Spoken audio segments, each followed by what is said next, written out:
Nagsisimula ang anime sa pangunahing tauhan, na pinangalanang Sora Amaro, na nananaginip ng isang bangungot kung saan nakikipaglaban ng isang lalaki laban sa isang uri ng ahas. Bigla siyang nagising at lumitaw ang kanyang nakababatang kapatid na si Chudaro, sinasabi sa kanya na wala ang kanilang panganay na kapatid na si Tenka. Naghanda ang dalawang magkapatid at lumabas para hanapin siya. Samantala, nakikita natin ang ilang pulis na humahabol sa isang matandang lalaki sa kakahuyan. Sa isang iglap, nakasalubong ng matanda si Tenka at sinigawan siya na umalis sa daan habang umaatake gamit ang isang espada. Ngunit sa isang paghampas lamang ng kanyang pamaypay, pinatumba ni Tenka ang lalaki at sinabi sa kanyang hindi niya kaya. Bigyan siya ng utos dahil siya ang batas doon. Pagkatapos, dumating sina Sora Amaro at Chudaro, nagtatanong kung bakit siya umalis nang wala sila, at sumagot si Tenka na mahimbing ang tulog nila. Ang matandang lalaki ay inaresto at nang makita ang tatlong magkapatid na umaalis, nakilala niya ang simbolo sa kanilang kasuotan at nawalan ng malay.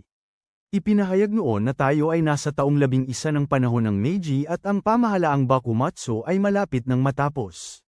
Nagsisimula ang sibil na kaliwanagan at sa Japan, makikita na ang mga modernong gusali at damit Europeo habang nawawala na ang mga samurai. Gayunpaman, may isang grupo ng mga rebelde na tumututol sa modernisasyon at sinusubukan ng gobyerno na supulan ang mga taong ito. Pagkatapos, nagising ang matanda sa isang bangka at sinabi sa kanya ng bida na nadagdagan ang kanyang sentensya dahil sa pananakit sa isang gwardya at pagtakas. Ininsulto ng lalaki ang mga binata, sinasabing wala silang pagmamalaki at tinanong pa ang bida kung peke ang kanyang espada. Sa sandaling yun, inanunsyo ni Chudaro na dumating na sila sa pinakamalaking bilangguan sa Japan, Gokumanjo. Ipinaliwanag ng bida na ito ang bilangguan para sa mga pinakamapanganib na kriminal at sa pagkakataong ito, tunay na natakot ang matanda. Nagkomento ang mga magkapatid na gumagawa rin ng masama ang gobyerno at sana ay itaas man lang ang kanilang sahod dahil lubog na sila sa problema. Pagkatapos, nagmamakaawa ang lalaki na payagan siyang makatakas, ngunit sa sandaling iyon ay dumating sila sa pasukan ng kulungan sakay ng bangka at huminto. Sa ibang lugar, nagsasanay ang pangunahing karakter sa looban ng angka ng Kumo habang humihingi ng paumanhin ang mga pulis sa pinuno ng bahay, na nagngangalang Shirazo, dahil nakatakas ang isang kriminal at nagdulot ng gulo. Ngunit binaliwala ito ni Shirazo at lumapit kay Tenka para hilingin sa kanya na ihinto muna ang pagsasanay ng kanyang kapatid, bagamat mayroon siyang ibang pinuproblema. Lumabas na kumikilos ng kakaiba si Chudaro sa kanya simula ng umagang iyon at hindi niya maintindihan kung bakit. Ipinapaliwanag niya na tumakbo palabas ng bahay ang kanyang kapatid na may kakaibang rocken sa kanyang likod papunta sa eskwela. Sumagot si Shirazo na baka nagmamahal siya, pero iginigiit ni Tenka na imposible yun. Nilapitan naman ni Sora Amaro si Tenka para hilingin na sanayin siya, pero walang kahirap-hirap siyang pinatulog ni Tenka. Pagkagising niya, nakagapos ang pangunahing karakter sa likod ng kanyang kapatid, na nagbalat kayong babae para bantayan si Chudaro. Gayunpaman, agad silang nakilala ng mga tao bilang magkapatid na Kumo at lumapit sa kanila para kausapin sila. Samantala, may 2 taong nag-uusap tungkol sa mga binata at nabanggit na ang mga magulang nila ay tila namatay noong panahon ng himagsikan. Di nagtagal, sina Sora Amaro at ang kanyang kapatid ay sumilip kay Chudaro mula sa mga palumpong at nakita nila itong nakikipaglaro sa isa sa mga guro. Akala ni Tenka na unang paghanga ito ng kanyang kapatid, ngunit sumagot ang bida na parang ina ang turing niya dito. Sagot ng nakatatandang kapatid na hindi man lang maalala ni Chudaro ang mukha ng kanilang ina. Pagkatapos nito, nag-isip siya ng malalim at tumakbo papunta sa eskwelahan. Hinarang ni Tenka ang bata at sinuntok ito, sinundan naman ng bida na sinipa rin kanyang kapatid sa ginawa nito. Pagkatapos, nagpakilala ang guro bilang si Botan at nalaman natin na palaging bukang bibig ni Chudaro ang kanyang mga kapatid. Humakbang si Tenka at sinabing titingin-tingin siya sa paligid ng paaralan, na ikinatuwa ni Botan. Ang bida at si Chudaro ay nanatili sa labas na nag-uusap, at sinabi niya sa kanyang kapatid na maswerte siya na magkaroon ng isang mabait na guro. Tumawa ang kanyang kapatid, at sa mismong sandaling yun, lumitaw ang raka na nagngangalang Jirokichi, na nanatili upang tumira sa templo. Sabi ni Chudaro, magkasundo raw ang Rakan at si Botan at na ito ang unang pagkakataon na ay hindi pa lumalapit sa kahit sino sa labas ng pamilya. Samantala, nakita ni Tenka ang mga pagsusulit ng kanyang nakababatang kapatid at naghalungkat sa isang drawer hanggang sa may nakita siyang kakaiba. Pero dumating si Botan at tinanong kung anong ginagawa niya. Kaya nagdahilan siya, sinabing naligaw siya naghahanap ng banyo. Pagkaalis niya, napansin ni Botan na bahagyang nakabukas ang drawer at binanggit ang pangalan ng panganay na kapatid. Kalaunan, nakita natin si Sora Amaro na nakikipaglaban kay Tenka, na nagsasabi sa kanya na masyado siyang predictable at hindi niya kailanman magagawang gupitin ang tofu ng ganoon. Sinubukan siyang sugurin ng pangunahing tauhan pero nakailag ang kanyang kapatid at sa isang hampas ng pamaypay. Pinabagsak siya sa lupa. Nang makita ito, binati ni Chudaro si Tenka at hiniling na sanayin din siya. Ngunit biglang dumating ang parehong mga pulis kanina na humihingi ng tulong. Lumalabas na nakatakas ang isang kilalang swordsman at ninakaw ang isa sa kanilang mga espada, kaya kailangan nila ng tulong upang maiwasan ang parusa. Pumayag si Tenka na tulungan sila kapalit ng pera at pinagbawalan ang kanyang mga kapatid na sumama sa kanya sa pagkakataong ito. Sa daan, nag-usap ang mga pulis tungkol sa isang alamat na nagsasabing kapag napuno ng ulap ang langit, may gulo na darating. Sinabi ng protagonista kay Shirazo na pagod na siya sa pagtrato ng kanyang kapatid sa kanila na parang mga bata.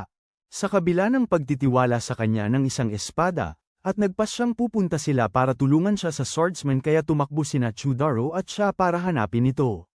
Nang nasa gubat na, nagmungkahi ang nakababatang kapatid na magsimula ng apoy para ilabas ang kriminal, ngunit bigla na lang silang may narinig at natagpuan ang isang samurai na tumatakbo ng napakabilis. Ginamit ni Chudaro ang kanyang bilis para mahuli ito, pinalibutan siya ng mga bilog sa lupa, at pagkatapos ay nakarating din si Soromaru. Hinamon niya itong makipaglaban at sumugod kahit hindi pa siya nakaharap sa iba maliban kay Tenka. Sa isang suntok, tila natalo ng bida ang mandirigma at napagtanto niyang lumakas siya. Ngunit nang magpabeye siya, binato siya ng buhangin sa mata ng samurai at sumugod pabalik.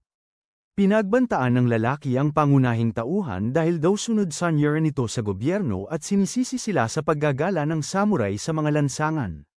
Sumigaw siya pagkatapos na hindi niya tatanggapin ang modernisasyon at sumugod muli. Sa pagkakataong ito, kinuha ng samurai ang katana ng bida at sinabi sa kanya na mahina siya kumpara sa kanyang nakatatandang kapatid.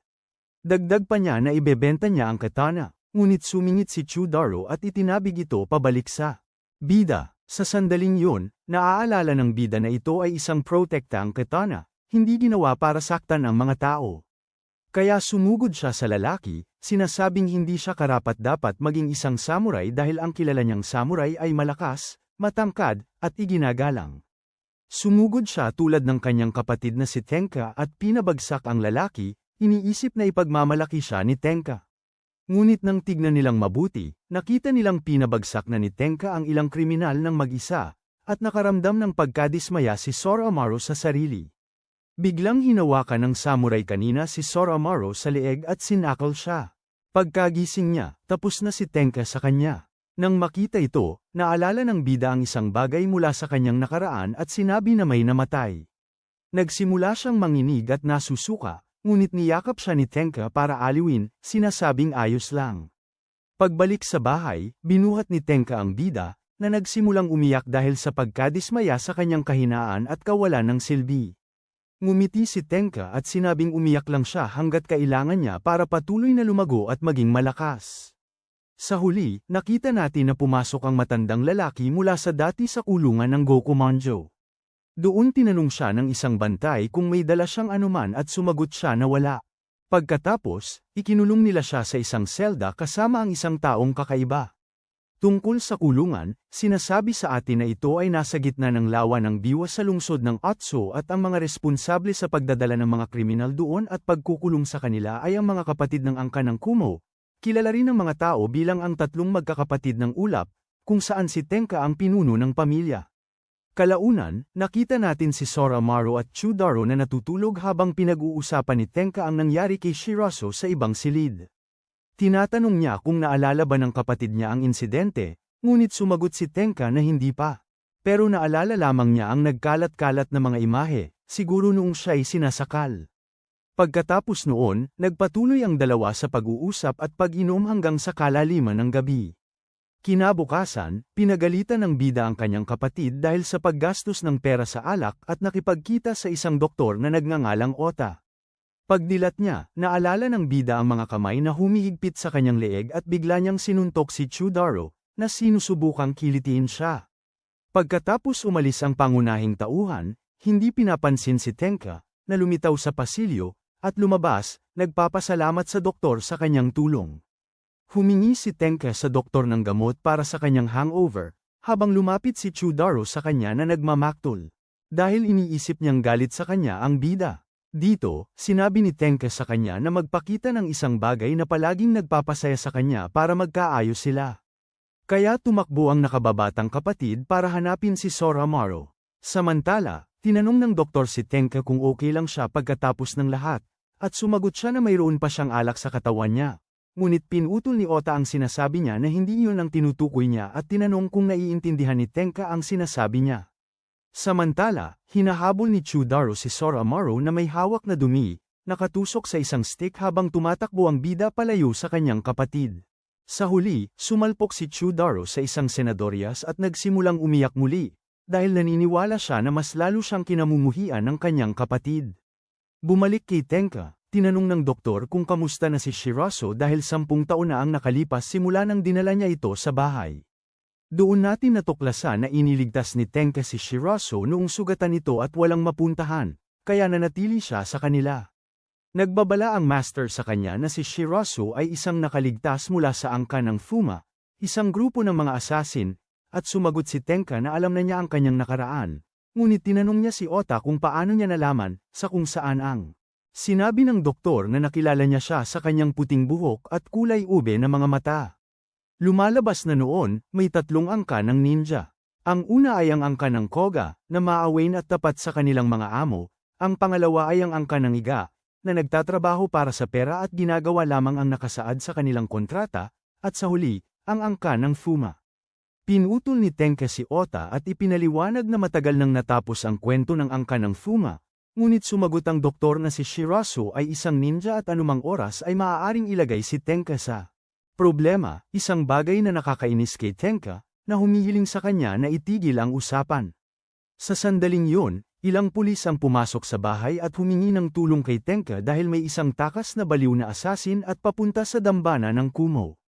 Isa itong dayuhang lalaki na nagngangalang Kagami na Oto na dating kabilang sa lumang Chushu domain.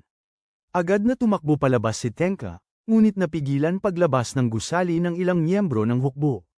Gayunpaman, sa 2 suntok, napaalis niya ang ilan sa kanila at inutusan silang padaanin siya.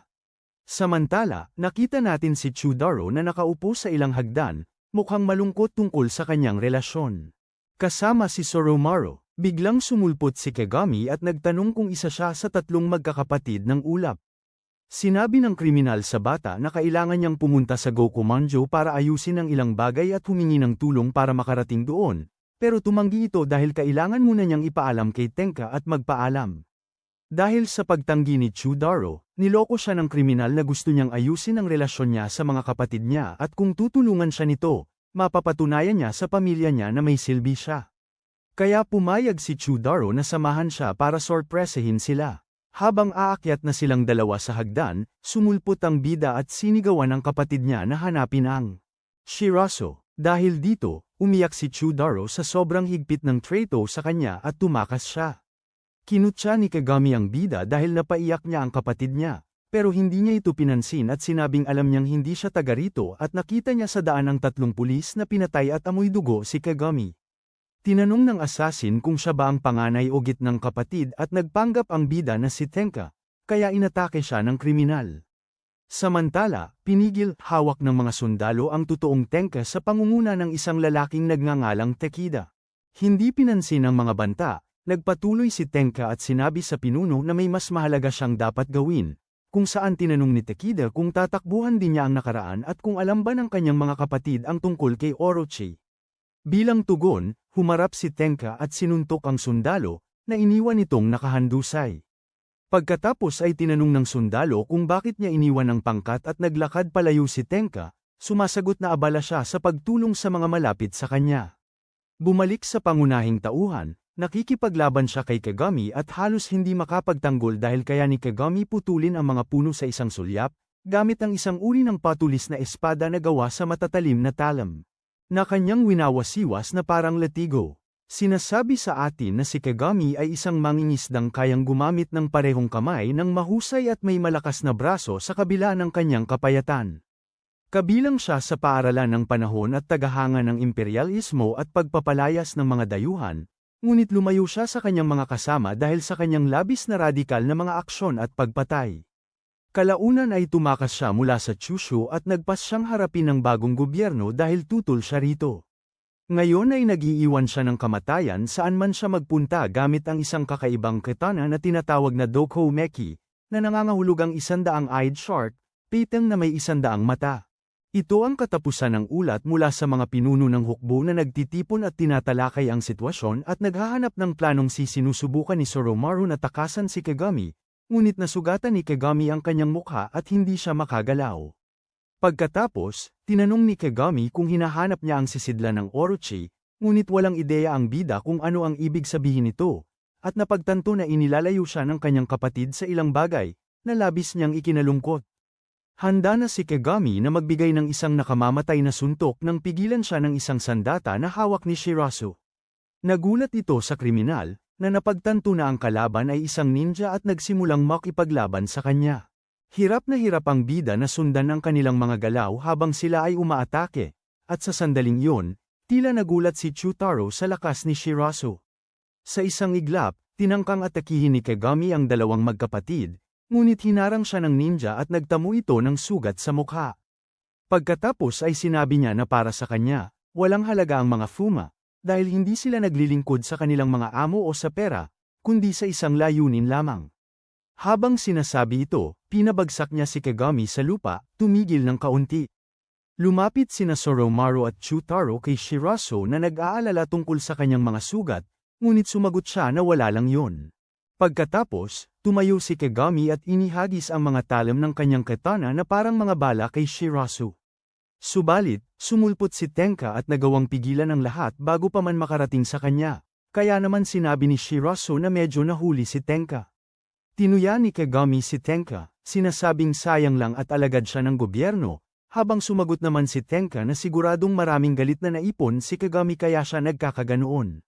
Sa bagay na ito, sinagot ni Kagami na galit siya kay Tenka at hindi niya ito matagalan, at naalala niya na pati ang kanyang Diyos, ang emperador, ay minsan siyang pinagtaksilan dahil gusto nitong agawin pati ang mga kaluluwa. Pagkatapos nito, ipinaliwanag ni Shirasu na narito si Kagami para humingi ng suporta, at ang plano niya ay palayain ang mga kriminal mula sa Gokumanjo, para atakihin ang emperador at lumikha ng kaguluhan.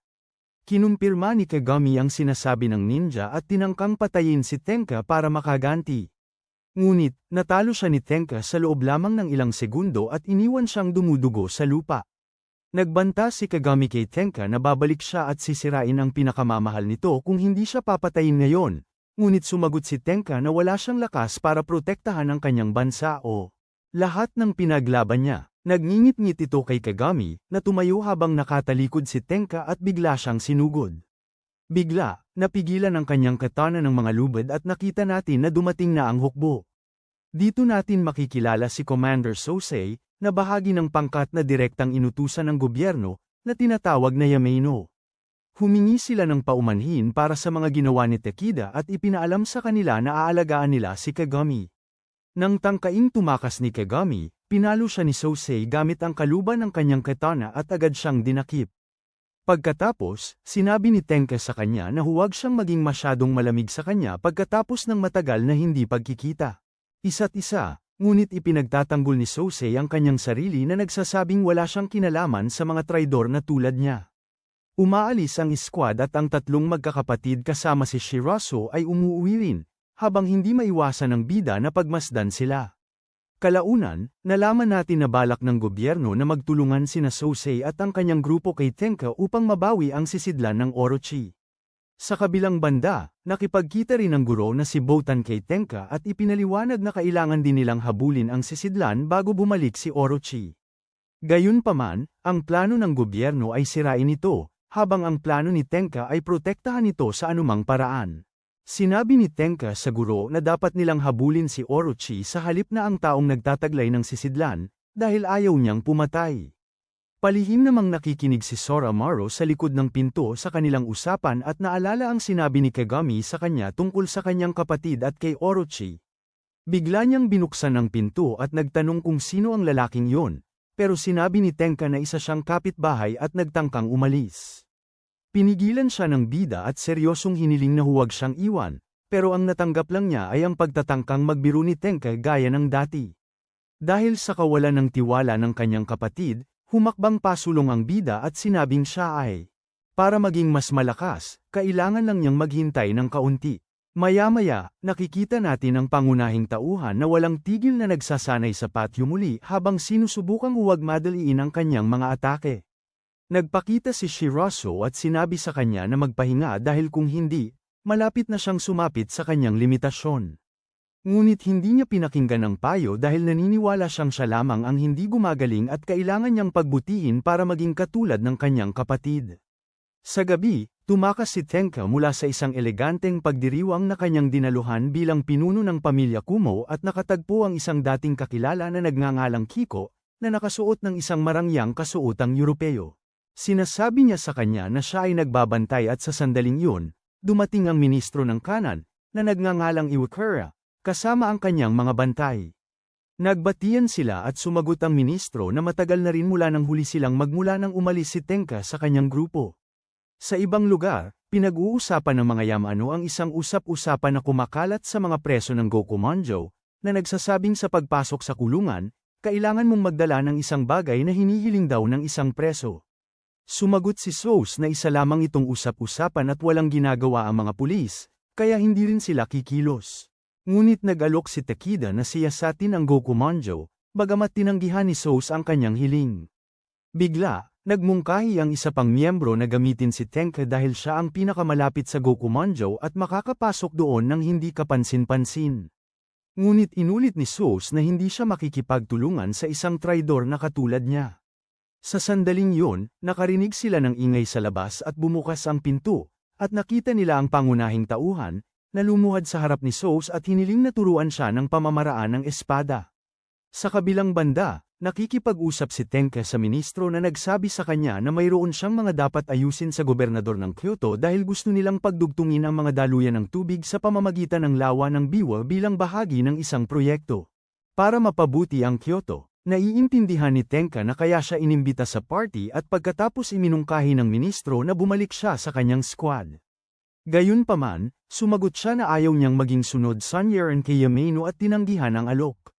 Pagkatapos umalis ang ministro, nang nag-iisa na, tinanong ni Kiko kung may nasabi ba siya sa kanyang mga kapatid tungkol sa noong bahagi pa siya ng squad at nang itanggi ni Tenka, binalaan siya nito na sa malaot madali ay malalaman din nila at kailangan nilang pasanin ang bigat na dulot nito.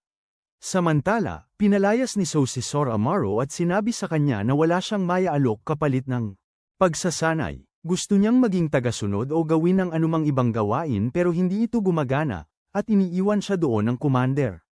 Nakita ni Takeda ang protagonista na labis na bigo, tinanong niya kung bakit hindi siya pumunta sa mas mahusay na dojo at sumagot siya na gusto niyang sanayin ni Sous dahil nagawa niyang talunin si Kagami nung nakaraan sa pamamagitan lamang ng paghampas sa kanya gamit ang manipis na kaluban ng kanyang katana sa isang palo. Pagkatapos, lumitaw ang isa pang miyembro na nagngangalang Shi at tinanong ang protagonista kung handa siyang gawin ang kahit ano. At nakita natin siyang nagbalat kayo bilang isang bihag na dinadala sa Gokumonjo ni Chutaro.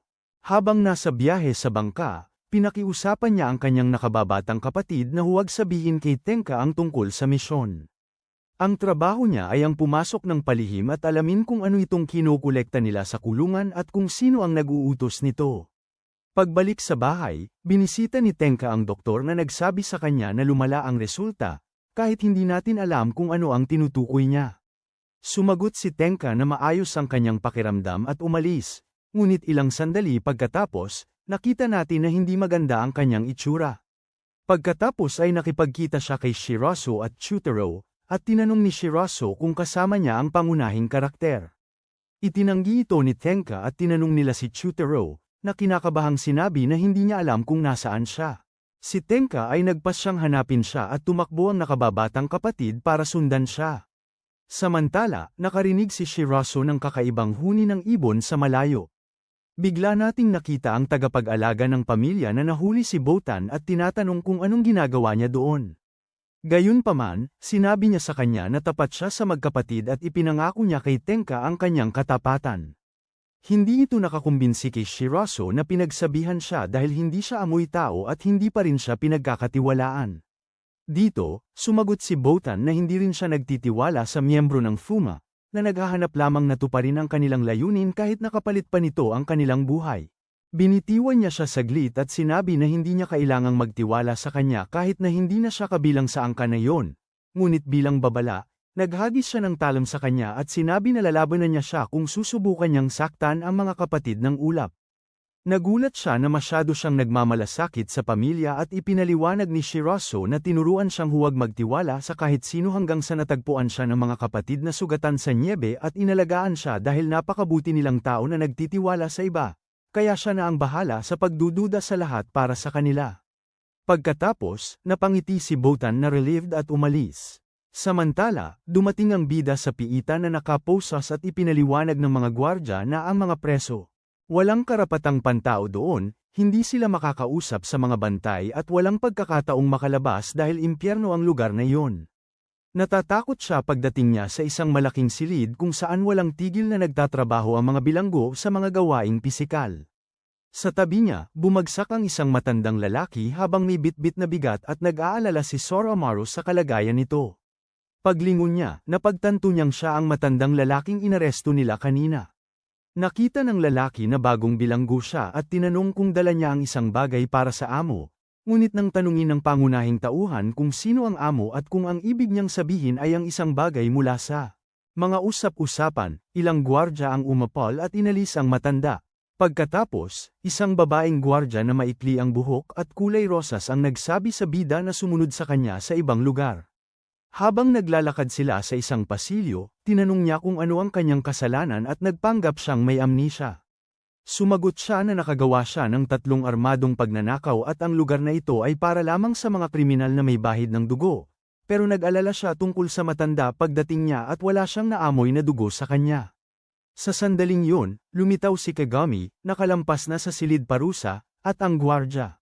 Hihintayin sana ni Soromaru, pero nakatakas siya. Sa templo, natuklasan ni Shirazo at Tenka na pinalitan ni Chudaro at ng bida ang isang kriminal na inaresto nila kaninang umaga para makapasok ito sa kulungan kaya naghahanda ang panganay na hanapin ng bida, pero pinigilan siya ni Shirazo at sinabing hindi niya yun magagawa sa kalagayan niya kaya hiniling niya kay Tenka na utusan siya bilang kaibigan na iligtas ang kanyang kapatid. Bagamat nag-aalangan, lumuhad si Tenka at hiniling sa kanya bilang kaibigan na iligtas ang kanyang kapatid. Kaya kumilos si Shirazo at naghubad ng kanyang tradisyonal na kasuutan, nagpapakita ng kanyang pagka-ninja. Kasuutan. Samantala, nagawa ni Soromaru na makalapit sa isang silid kung saan nag-uusap si Kagami ng mag-isa, o kaya akala ng bida, ngunit agad tinatanong ng kriminal sa isang hindi kilala kung ano ang plano nilang gawin sa mga talulot ng puppy. Sa sandaling yun, isang gwardya na nagngangalang warden ang nakakita kay Soromaru na nagmamasid sa usapan at nagpasyang ilagay siya sa kulungan. Napagtanto ni Kagami na siya ang pangalawang kapatid na Kumo at sinabi niyang magkikita silang muli. Habang sila'y paalis, sinabi ng kakaibang lalaki sa bida na parang isa silang malaking pamilya doon at sinabi sa kanya na maging komportable. Pagkatapos ay lumapit sa kanya ang isang misteryosong lalaki na nababalot ng benda at may suot na maskara ng fox. Nadama ng bida ang kakaibang diin na nagpaalala sa kanya ng mga pangyayari mula sa nakaraan, dahil alam na alam niya ang pakiramdam na iyon. Bigla na lang, nakita natin si Soromaru na bumagsak sa sahig, nanginginig at hawak ang kanyang ulo habang sumisigaw sa lalaki na siya ang pumatay sa mga taong naaalala niya. Samantala, sa bahay ng Kumo, pinuntahan ni Chudaro ang kwarto ni Tenka, ngunit sinigawan siya ni Tenka na huwag pumasok at humingi ng damit mula sa labahan.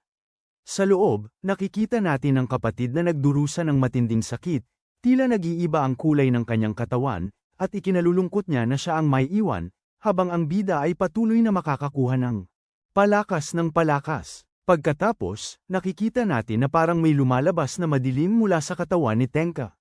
Sa Gokumanjo, umaatake ang bida at nagawang tamaan ang lalaking nakamaskara hanggang sa hawakan siya nito sa leeg. Inaangat siya sa lupa gamit ang isang kamay at sinasabihan siyang kumalma dahil ayaw niyang saktan ang kapamilya niya.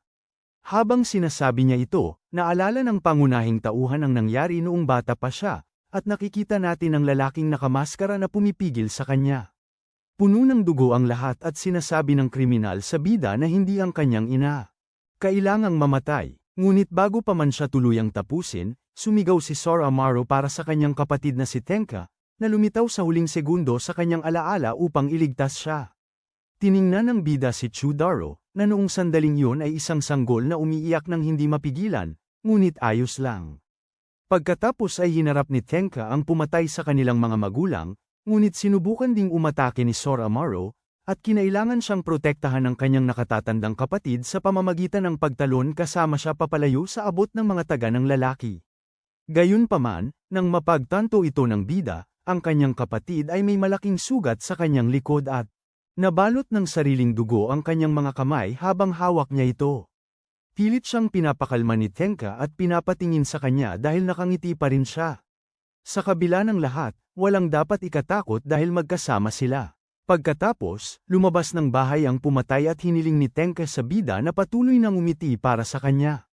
Sa huli, nahimatay si Sora Amaro sa kulungan matapos maalala ang lahat ng iyon at dinala sa ibang lugar. Samantala, lumapit si Shirasu sa pampang ng lawa at natagpuan si Takeda, na nagmamasid sa Gokumonjo mula sa malayo. Nagdududa ang tagapagbantay ng angka ng Kumo sa kanyang presensya at nagtanong kung ano ang ginagawa niya. Pero sumagot siya na tinitignan lang niya ang kulungan. Balik sa pangunahing tauhan, nagising siya pagkatapos ng ilang oras sa ibang selda at dumating ang parehong bantay mula kanina para bisitahin siya. Binigyan niya siya ng first aid kit at sinabihan na gamutin ang sarili niya, pero umamin din siya na alam niyang lahat ay isang pagpapanggap at kung ayaw niyang matuklasan, dapat sabihin niya sa kanya kung sino ang nasa seldang yun, dahil hindi sinabi sa kanya ng mga nakakataas sa kanya. Dahil sa panggigipit na yon, sinabi ng protagonista ang nakita niya at nakilala niya na ito ay isang miyembro ng angka ng Fuma. Mayroon ding hindi pa natatapos na usapan ng babae sa lalaking iyon dahil pinatay nito ang buo niyang angkan at inaalok niya ang bida ng isang alyansa. Iniisip niya na mas madali ang paghihiganti kung magkasama, ngunit sa huli sinasagot ang bantay na mas mabuti kung umalis na siya. Sa sandaling yon, may naririnig na mga pagsabog at tumatakbo siya palayo. Sa labas, nakikita natin na nagsisimula ng tumakas ang mga bilanggo mula sa kanilang mga selda at sinusubukang pigilan sila ng mga bantay pero masyado ng marami. Pagkatapos, lumitaw si Takeda para pigilan sila sa pangunahing tarangkahan. Natutuklasan natin na sabay na dumating si Shirasu at siya sa Gokumanjo at ang isa ay nagpapanggap na naghahanap kay Sora Amaro. Nang makita niya ito, binibigay ni Shirasu sa kanya ang kanyang dating kasuutan at pinapanatag siya na alam niya. May dahilan siya para naroon, ngunit kailangan niyang ipaliwanag ito mamaya kay Tenka. Lumalabas na ang mga pagsabog ay gawa niya para makatakas sa gitna ng kaguluhan. Kaya nagbalat kayo siya para magmukhang ibang gwardya at sabay silang umalis sa selda. Gayunpaman, bago umalis, humingi ng tulong ang protagonista kay Shirasu para makapasok sa selda kung nasaan ang pumatay sa kanyang mga magulang. Pagdating doon, sinuntok niya ang lalaki at sinabi sa kanya na hindi niya ito papatayin, hahayaan niya itong mabulok sa lugar na yun dahil sa mga kasalanan nito. Ngunit higit sa lahat, hindi niya dapat kalimutan ang kanyang pangalan at nasinuntok niya ito sa mukha. Pagkatapos, tumakbo si Sora Amaro para hanapin ang gwardyang kulay rosas ang buhok at ibinalik sa kanya ang first aid kit. Sinabi niya rito na gusto niyang maging napakalakas para kayanin ang lahat ng may ngiti at hindi hahayaan ng lalaking iyon na sirain ang buhay niya. Pagkatapos noon, hiniling niya sa kanila na baguhin ang buhay nila at umasa sa magandang kinabukasan, kung saan tinanong siya nito kung pinagsasabihan niya ba siya. Pagkatapos nito, nakita nating ngumiti ang protagonista sa kanya at sa huli, nakita nating ang babae ay may kalahating puting buhok at kulay lilang mata. Nang nasa bangka na pabalik, tinanong ni Takeda ang protagonista kung may nakuha ba siya sa misyon. Kung ano ang ibinigay sa kanya at kung bakit niya tinanggap yun, kung saan sumagot ang bida na kailangan niya ng pagsasanay dahil halos hindi siya tinutulungan ng kanyang kapatid. Sinasanay siya nito kung kailan niya gustuhin, at kapag ginawa niya yun, nauuwi lang ang bida sa pagkakatalo. Pagkatapos tinanong din ni Takeda kung anong klaseng tao ang kanyang kapatid, at sumagot ang bida na maghapon itong nagpapahinga, halos hindi naghuhugas, umiinom ng alak, ngunit palagi itong kumilos bilang isang nakatatandang kapatid at ama sa kanila. Pagdating nila sa Pampang, lumitaw si Tenka na halos hubad at tumalon sa bangka para parusahan ang kapatid niya sa ginawa niya. Sa bahay, nakita natin si Chutaro na nakikipagkita kay Botan sa bakuran at sinabi niya na natutuwa siya na nakabalik ang bida ng ligtas. Sa loob, pinagalitan ni Tenka ang bida sa ginawa niya at tinanong kung bakit niya hiniling kay Sosei na sanayin siya. Pagkatapos ay pinagsabihan niya siya sa pag-iisip na baka mas magaling si Sosei kaysa sa kanya at sinabi na sumugal siya ng sobra. Kaya niya siya napagsamantalahan. Tanong ng pangunahing karakter kung paano niya nalaman, at sumagot ang kapatid niya na hinala niya lang, pero hindi siya dapat makisali sa kanila.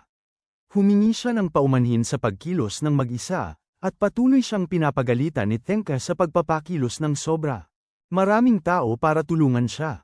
Sa sandaling yun, tinanong ni Tenka ang bida kung bakit hindi siya nagtiwala sa kanyang nakatatandang kapatid kung pamilya sila. Ngunit sumagot si Soromaru na simula pa noong bata sila, palagi na siyang pinuprotektahan nito. Kahit 11 taon na ang nakalipas noong bigyan siya ng sugat sa likod ng isang asasin nang patayin nito ang kanilang mga magulang. Nagulat ang kanyang kapatid na naalala iyon ng bida, at sumagot ang bida gamit ang parehong mga salita, dapat magtiwala sa pamilya. Pagkatapos nito, napaiyak si Tenka sa pag-iisip na hindi na siya kailangan ng bida, ngunit sinabi nitong hindi naman ganon.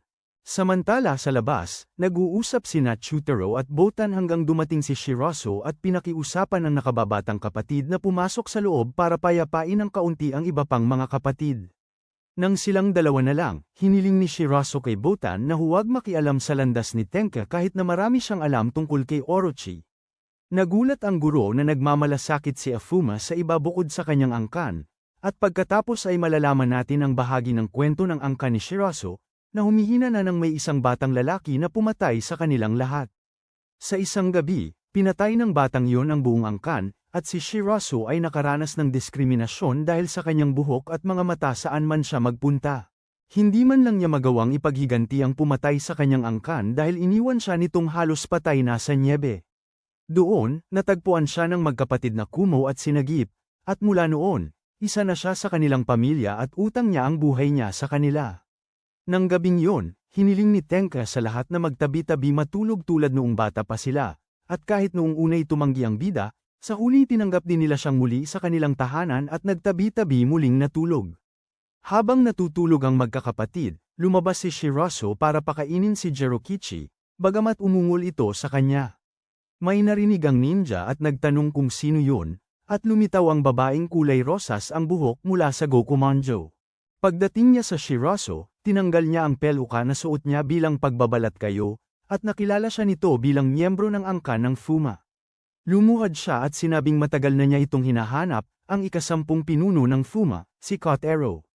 Patuloy na nagpaliwanag ang babae na siya ay mababa ang ranggo at ang pangalan niya ay Nishiki, bagamat hindi niya dapat malaman kung sino talaga siya.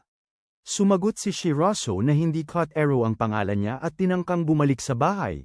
Ngunit sinabi ni Nishiki na natagpuan na niya ang lalaking hinahanap nila, ang kriminal na may maskarang Zoro mula sa piitan ng Gokumanjo, ang pumatay sa kanyang angkan. Pero sinabi ni Shirazo sa kanya na kalimutan na ang paghihiganti at simulan ng mamuhay sa sariling buhay, tapos umalis na siya. Kinabukasan, naghanda ang bida para pumunta sa Kyoto, at kahit sinubukan siyang pigilan ni Tenka, hindi niya nagawa. Pagdating niya doon, kasama nila si Takeda, sinubukan siyang paalisin ni Sosei, hanggang sa sinabi niyang mayroon siyang impormasyon mula sa Gokumanjo. Nakuha nito ang atensyon ni Sosei, at pumayag siyang makinig. Sinabi sa kanya ng bida ang tungkol sa kakaibang lalaki sa isang espesyal na selda at sa mga papi. Nang marinig ito, humingi ng patunay si Sosei, at inalok niya ang peluka na suot niya bilang disguise, na amoy pa rin ang lugar na yon. Inilapit ni Sosei ang peluka sa kanyang ilong, pagkatapos ay iniutos na suriin ito at humiling ng listahan ng mga nakakulong sa bilangguan. Pagkatapos noon, tinanong ni Sosei ang pangunahing tauhan kung ano ang gusto niya kapalit ng lahat ng ito, at sumagot siya na gusto niyang maging mas malakas kaysa sa kanyang kapatid. Ngumiti si Sosei at sinabi na depende sa resulta ng pagsusuri, magdedesisyon siya kung ano ang gagawin sa kanya. Umalis ang protagonista, nagpapasalamat.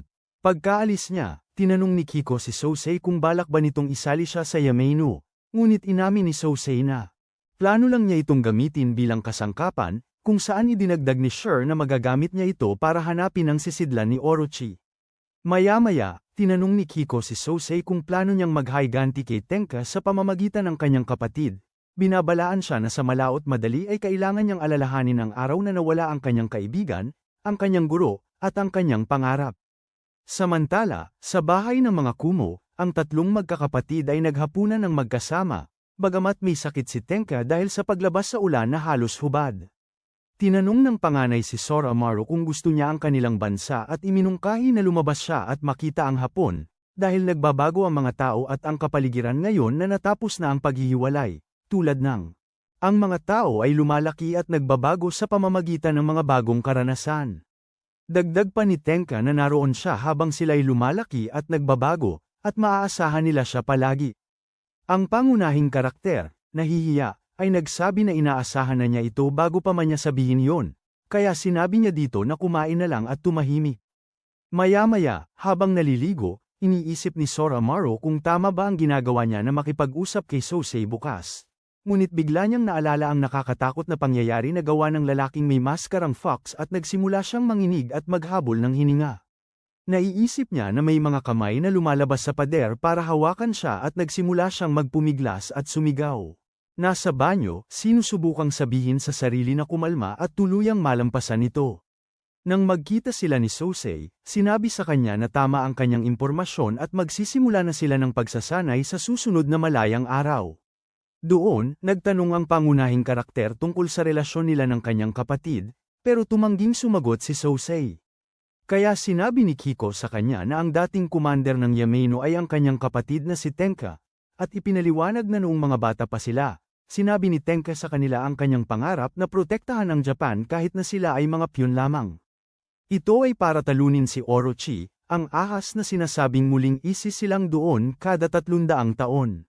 Nilikha si Yameinu para labanan ito. Pagkatapos, nagtanong ang bida tungkol sa sisidlan ni Orochi at ipinaliwanag ni Sosei na si Orochi ay isang kaaway ng sangkatauhan, na pumapasok sa katawan ng tao, ginagawa itong kanyang sisidlan, at kalaunan ay tuluyang inaangkin ito, na muling isinisilang bilang tunay na Orochi. Kaya naman kailangan nilang hanapin kung sino ang sisidlan at alisin ang taong yun. Gayunpaman, nang tanungin ni Soromaru kung bakit umalis si Tenka sa Yameinu, tumanggi si Sosei na sumagot, at natapos ang pagpupulong. Pagbalik sa bahay, nakita ni Soromaru si Chutaro na nahihirapang alagaan si Tenka, na may sakit pa rin. Maya-maya, iniwan ni Chutaro si Tenka sa pangangalaga ni Ota, Shirasu, at Botan, na dumating din. Pagkaalis nila sa bahay, bumangon si Tenka mula sa kama, nahirapang huminga, at may sinabi sa grupo. Samantala, nakakuha ng masarap na pagkain ng protagonista at si Chutaro para kay Tenka salamat sa isang babae sa nayon na gustong tumulong sa kanila. Pagkatapos niya, lumitaw ang iba pang mga kapitbahay para makipag-usap sa magkapatid at hilingin ang mabilis na paggaling ni Tenka, sinasabing sila ay mabubuting tao. Sa pagkarinig nito, hindi maiwasan ng protagonista na isipin na ang kanyang kapatid ay ang araw na nagbibigay liwanag sa buhay ng lahat at kailangan niyang gumaling at makasama ang mga tao. Pagbalik, nauna si Chutaro para ipasok ang pagkain sa loob, at nakasalubong ng bida ang tumatawag sa kanya mula sa mga anino ng kagubatan, sinasabing nagkita sila sa Gokumonjo, kahit hindi niya alam na babae pala ito. Sinabi niya na hindi na siya nagtatrabaho sa kulungan at nakuha na niya ang impormasyong hinahanap niya, pero pagkatapos ay susubukan niyang umalis. Inalok siya ng pangunahing tauhan, si Smiling, ng lugar sa templo kung wala siyang mapupuntahan, pero tumanggi siya at naglakad palayo papasok sa kagubatan. Mabilis siyang nawala, at lumabas si Shirasu para salubungin ang bida, sinasabi sa kanya na pumasok agad sa templo. Nagmamadaling pumasok si Shirasu, iniisip na ngayon lang niya nakita ang tagapagbantay ng pamilya na may takot sa mga mata. Pagpasok niya, niyakap siya ni Chutaro, umiiyak, pero hindi masabi kung ano ang nangyari. Pumunta si Soromaru sa silid kung saan nakahiga ang kanyang kapatid, at doon nila sinabi sa kanya na dinala ng pulis si Tenka. Samantala, nagpulong ang mga miyembro ng Yamano at pinag-usapan din kung paano dinakip ng pulisya ng prepektura ng Shiga si Tenka, dahil naniniwala silang siya ang utak sa likod ng bombang sumabog sa bilangguan ng Gokumanjo, pero napagpasyahan ng grupo na nagkakamali sila ng hinala hanggang sa ibunyag ni Sosei ang tunay na dahilan. Natuklasan ng pulis na si Tenka, sa katunayan, ay si Sidlan ni Orochi. Kasabay nito, sa templo ng Kumo, sinabi sa mga magkakapatid ang parehong balita, at alam na pala ito ng kanilang kapatid noon pa man. Ngunit hiniling kay Dr. Ota na gamutin siya ng gamot hanggang sa hindi na kayang pigilan ang mga epekto ni Orochi. Dahil doon, ang kanyang katawan ay nagkakaroon ng mga kaliskis, at malapit na siyang mamatay upang maipanganak muli si Orochi. Pagkarinig nito, humihingi si Tenka kay Shirasu ng isang huling pabor bilang kaibigan, na tumatangging ibigay ito bilang isang utos sa kanya bilang isang ninja. Si Chutaro, umiiyak, ay nagtatanong sa iba kung babalik pa si Tenka, pero tumingin si Botan sa magkapatid at may sinabi na hindi natin marinig sa ngayon. Maya-maya, nakita natin si Tenka na umaalis sa baryo na may posas, na maraming tao ang masamang nakatingin sa mga pulis. Pagkatapos, nalaman natin na ang Orochi ay nagmula pa noong unang panahon, at sa bawat paglitaw nito, sinisira nito ang mundo sa kanyang daraanan. Sa huli, nabasa natin ang isang karatula na nagsasabing ang pinuno ng dambana ng Kumo ay mahahatulan ng kamatayan sa pamamagitan ng pagbitay. Sa bahay ng mga Kumo, humihingi ng paliwanag ang bida sa grupo kung bakit dumadaan sa lahat ng ito ang kanyang kapatid. Ipinapaliwanag ng mga nakatatanda doon na ang kanyang kapatid ay si Sidlan ni Orochi, at nalaman na ito ng gobyerno. Gayunpaman, tungkulin nilang protektahan ang lahat at pigilan si Orochi sa pagsira sa mundo, kaya kailangan siyang alisin. Dahil dito, muling nagtatanong ang pangunahing karakter kung sino si Orochi kaya kailangang magsakripisyo si Tenka, at nagpasya si Botan na sabihin sa kanya ang totoo. Samantala, sa punong himpilan ng Yamano, labis na apektado si Kiko sa balita tungkol kay Tenka. Sentensyang kamatayan. Nagpasya siyang humingi ng pahintulot sa kanyang commander na bisitahin ang pinuno ng pamilya Kumo, ngunit natuklasan na wala doon si Sosei. Ipinagpatuloy ni Botan ang kanyang kwento, sinasabi sa magkapatid na 600 taon na ang nakalipas, may isang naglakas loob na isugal ang kanyang buhay para talunin si Orochi. Isa iyon sa kanilang mga ninuno, ang unang pinuno ng angka ng Kumo, na nagngangalang Keiichimitsu. Ipinaliwanag niya na noon, kung saan nakatayo ngayon ang bilangguang Gokumanjo, may isang malaking puno sa lawa ng Biwa. Sa lugar na yon, nasugatan si Orochi at isinumpa ang mga susunod na henerasyon ng pagdurusa at sakuna. Dahil dito, napuno ng ulap ang kalangitan at dumilim, tanda ng mga kapahamakan na kanilang nakatakdang tiisin. Ayon sa alamat, bumabalik si Orochi tuwing 300 taon sa katawan ng isang tao, winawasak ang lupa at dagat. Kaya dapat itong ikulong at wasakin agad paglitaw nito. Pagkatapos, nakita natin ang alaala ni Botan na nakikipaglaban kay Orochi. Kasama ang dalawang kasama, pinapanood niya ang paglitaw ng ahas. Naghagis ng isang spell ng pagtatakip ang babae, ngunit tinangkang atakihin siya ni Orochi, at isa sa kanyang mga kasama ang Hamarang, tinanggap ang buong atake. Sinabi niya sa kanya na ituloy ang spell, at nagawang ikulong ni Botan ang ahas at tumakas, lumukso patungo sa kanyang sugatang kaibigan. Ipinapaliwanag niya na si Orochi ay nakahanap ng bagong sisidlan at sinusubukang muling isilang, tinutukoy si Tenka. Dito, sumigaw si Soromaru na sawang-sawa na siya sa mga lihim ng kanyang kapatid at sa pagngiti sa kasinungalingan, at hindi niya ito mapapatawad. Pagkatapos ay pinagsabihan niya si Chudaro sa pananatili roon at hinihimok itong tumakbo. Kapwa sila umalis para sagipin ang kanilang kapatid. Habang tumatakbo sila sa kagubatan, naalala nila kung paano laging kumilos si Tenka bilang ama at ina sa kanila. Ipinagtatanggol sila sa mga batang nangungutya sa kanilang kawalan ng mga magulang o sinasanay sila ng husto. Pero may ngiti. Naaalala rin ng bida ang mga pagkakataon kung saan hindi direktang nagbabala si Tenka sa kanya tungkol sa hinaharap, tulad nung ibinigay niya sa kanila ang kanyang mga espada. Sinasabi sa kanila na para sa pagprotekta iyon, hindi para sa pagpatay, o noong sinabi niya sa kanila na umiyak at maging malakas. Sa ibang lugar, nakikita natin si Tenka na inaakay patungo sa bitayan, napapaligiran ng mga pulis, nang lumitaw ang dalawang opisyal na dating tinulungan niya, sinusubukang bigyan siya ng pagkakataong makatakas, pero pinatulog sila ni Tenka para hindi sila mapahamak dahil sa pagtulong sa kanya. Di nagtagal, nakasalubong niya si Sosei sa kabilang panig ng bakod, na nagtatanong kung kailan niya napagtanto. Siya ang sisidlan. Ngumingiti lang si Tenka at tinatanong kung anong klaseng katuwaan ang nakukuha ni Sosei sa panunood ng kamatayan ng isang tao. Dinidiinan siya ni Sosei ng mas maraming tanong, tinatanong kung bakit niya iniwan ang Yomenyo at pinagtaksilan sila. Sumagot si Tenka na tuwang-tuwa siya nang sabihin sa kanila na hahanapin nila si Orochi at ang Yomenyo talaga ang kumakatawan sa kanyang mga ideal, ngunit pagkatapos mamatay ang kanyang mga magulang, pinili niyang maging isang kuya kaysa maglingkod sa kanyang bansa. Sa sandaling yun, naririnig nila ang mga boses ng bida at ni Chutaro, na nakarating na sa gusali at sinusubukang lampasan ang mga gwardya. Sinasabi ni Sosei kay Tenka na palagi siyang sumusulong ng napakabilis kaya walang makasabay sa kanya, at kahit ang araw ay nakakaramdam ng kalungkutan minsan. Pagkatapos, tumalikod siya at, habang naglalakad pababa ng hagdan, sinabi sa kanya na maglaho sa kanyang sariling mundo, higit sa lahat.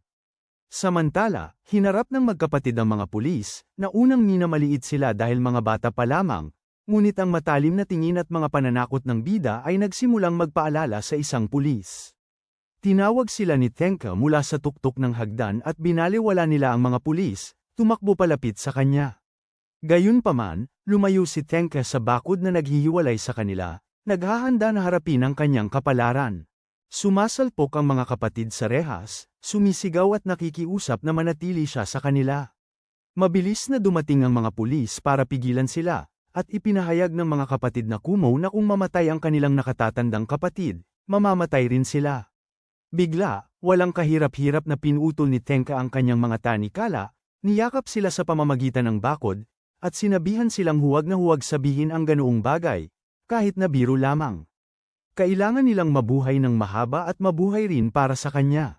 Bigla, sa likod ng mga kapatid ay lumitaw ang isang napakalaking grupo ng tao, sumisigaw. Ito ang buong nayon, galit na galit sa sentensyang kamatayan kay Tenka, ayaw maniwala na siya ay nagtanim ng bomba sa Gokumanjo, ayon sa sinasabi ng gobyerno. Sa likod ng mga lalaki ay nakatayo sina Shirasu at Botan, na inaaliw sila at sinasabi kay Tenka na mahal siya ng lahat. Napapangiti ang panganay na kapatid sa tanawin, iniisip na kahit ipinanganak siya sa lungsod na isinumpa ni Orochi, ipinagmamalaki niyang lumaki doon at maging bahagi ng angkan ng Kumo, dahil ito ang lugar kung saan siya naging masaya kasama ang lahat. Pagkatapos ay binuksan ni Tenka ang isa sa kanyang mga pamaypay at ngumiti ng abot kaya habang kinakausap ang mga taong nagtipon para sa kanya. Sinabi niya sa kanila na kailangan niyang asikasuhin ng isang problema na matagal na niyang iniiwasan, at nahuwag silang mag-alala. Tinapak niya ang ulo ng kanyang mga kapatid, sinasabing sila ang pinagmulan ng kanyang kagalakan sa lahat ng ito. Na dahil sa kanila, kaya niyang gawin ang anumang naisin niya, at nagpaalam sa kanila, sinasabing mahal niya sila. Habang umiiyak at sumisigaw ang mga kapatid, hindi makatawid sa bakod, nginitian sila ng malaki ni Tenka at hiniling na ngumiti rin sila. Sa huli, naglakad siya patungo sa bitayan, tinakpan ang kanyang ulo ng isang bag, at naglaho ang araw sa lugar na pinamumunuan ng madilim na ulap. Kalaunan, nakita natin ang isang lalaki na naghahatid ng ilang papeles sa Ministry ng Hustisya. Si Hirari, isa sa mga lalaking nakita natin sa mga alaala ni Botan. Yung inatake ni Orochi, ipinapalam niya sa ilang lalaking nakasot na humuhupa na ang gulo mula sa nangyari kay Tenka, at pinapakiusapan siyang magbantay. Habang naglalakad siya palayo, nagkomento ang dalawang lalaki na siya ay isang batang lalaki na sumali sa milisya noong panahon ng rebelyon at ipinanganak na walang isang braso. Binanggit din nila na madalas siyang managinip ng kakaiba tungkol sa isang babaeng hindi niya kilala. Nakita naman natin si Hirari sa ilang hagdan, nag-iisip. Sa sandaling yun, ipinapakita sa atin ang isang pangyayari mula 600 taon na ang nakalipas, noong ang lugar na iyon ay lupain ng Omi, na nababalot ng ulap at pinamumunuan ng mapaghiganting salamangka ng mga espiritu, sumpa, pagtataboy ng masasamang espiritu, at lahat ng uri ng mahika. Doon, si Botan ay tumatakas mula sa ilang lalaking may mga espada ng palibutan siya, nang biglang lumitaw si Hirari, talunin ang mga humahabol sa kanya, at hilingin siyang pakasalan, na nagsasabing nahulog siya sa pag-ibig sa unang tingin. Sa kanilang pagtataka, ang mga katawan ng mga lalaki ay naglaho, at ikinalulungkot ni Botan ang pagkawala ng isang pahiwatig tungkol kay Orochi. Kalaunan, dumating ang dalawa sa dambana ng pamilyang Kumo, kung saan pinasalamatan ng isang lalaking nagngangalang Sasaki si Hirari para sa pagliligtas kay Botan. Gayunpaman, si Kagamitsu, na nooy bata pa lamang, ay ayaw ibigay ang kamay ni Botan sa isang taong hindi niya kilala. Ipinakilala ni Hirari ang kanyang sarili bilang miyembro ng pamilya Abe, isang lahi ng mga salamangkero ng Anmyo, bagamat hindi siya marunong gumamit ng mahika. Nagtanong si Sasaki kung, bilang isang Abe, kabahagi siya ng kanilang misyon, ngunit sumagot si Hirari na wala siyang interes kay Orochi, bagamat kung hilingin ni Botan, gagawin niya ang lahat para sa kanya. Inilayo ni Kagamitsu si Botan sa estranghero, nanatili si Hirari para sa hapunan, at ang pinuno ng angkan. Hiniling ni Botan na magdala ng safe. Nang silang dalawa na lang, tinanong ni Hirari kay Kagamitsu kung sino ang mga lalaking humahabol kay Botan. Ipinaliwanag ni Kagamitsu na sila ay kabilang sa isang grupo na naghahangad na buhayin muli si Orochi. Pagkatapos, tinanong niya kung bakit nahulog si Hirari kay Botan, at sumagot si Hirari na dahil sa mga mata nito. Nakikita niya doon ang pananampalataya at pagmamalaki na walang kasinungalingan. Narinig ito ni Botan mula sa likod ng pinto at tahimik na umalis, habang sina Hirari, Kagamitsu, at Jirokichi ay patuloy na nagiinuman. Kalaunan, habang nagbabanyo, naalala ni Botan ang babala ni Sasaki na maaaring si Hirari ang maging sisidlan. Biglaan, inatake siya mula sa malayo ng mga tagapagtanggol ni Orochi. Nagmadaling tumulong sina Kagamitsu at Sasaki. Malapit doon, nakatagpo ni Hirari ang isang salamangkero ng Anmyo mula sa pamilya Ashiya, nakakampi ni Orochi. Ang lalaking ito, si Mangazo, ay kayang gumamit ng mga bangkay para lumaban. Bago pa siya kumilos, naghagis ng isang Anmyo spell si Botan, na sumire sa ilang kalaban. Binalaan niya si Hirari na walang saysay ang paglaban gamit ang espada dito at sinabi sa kanya na hayaan na siya ang umasikaso, pero iginiit ni Hirari na protektahan siya, kahit na maging panangga pa siya. Sumali si Kagamitsu sa laban-laban kay Mangazo habang pinipigilan ni Hirari si Botan. Itinulak niya ito palayo, at ipinakita na isa siyang demonyo na nilikha ng kanyang ama, isang kasangkapan na may layunin, at walang halaga sa kanya ang pag-ibig at pagmamahal. Dahan-dahan hinaplos ni Hirari ang kanyang buhok, sinasabing hindi maaalis ng mga kalokohang iyon ang kanyang nararamdaman. Hinagkan niya ang hibla ng buhok na kanyang hinahaplos, na ikinapula ng kanyang pisngi bago niya ito iginapos sa isang puno gamit ang mahika. Tumakbo siya palayo, hinihiling kay Sasaki na alagaan si Hirari habang siya ay lumalaban. Sinabi ni Hirari kay Sasaki na hindi kayang gumamit ng mahika ng Anmyo ang mga demonyo na katulad niya. Ngunit ipinaliwanag ni Sasaki na hindi ordinaryong demonyo si Botan. Ipinatawag siya ng mga salamangkero ng Anmyo at siya lamang ang may kakayahang magkulong kay Orochi gamit ang ritual na awit. Kaya naman pinuprotektahan siya ng pamilya Kumo. Binabalaan ni Sasaki si Hirari na wala siyang lugar dito. Hindi ito pinansin ni Hirari, sinasabing sa wakas ay natagpuan na niya ang taong kanyang minahal noon pa man. Nakita natin ang alaala ng mahigpit na pagsasanay ni Hirari noong bata pa siya, na sinundan ng unang pagkakataon na tiningnan siya ni Botan ng may kabaitan. Sa kasalukuyan, napapaligiran sina Kagamitsu at Botan ng mga tagapagtanggol ni Orochi. Umurong si Mangazo, nag-iwan ng mga bangkay na naglalaho sa alabok.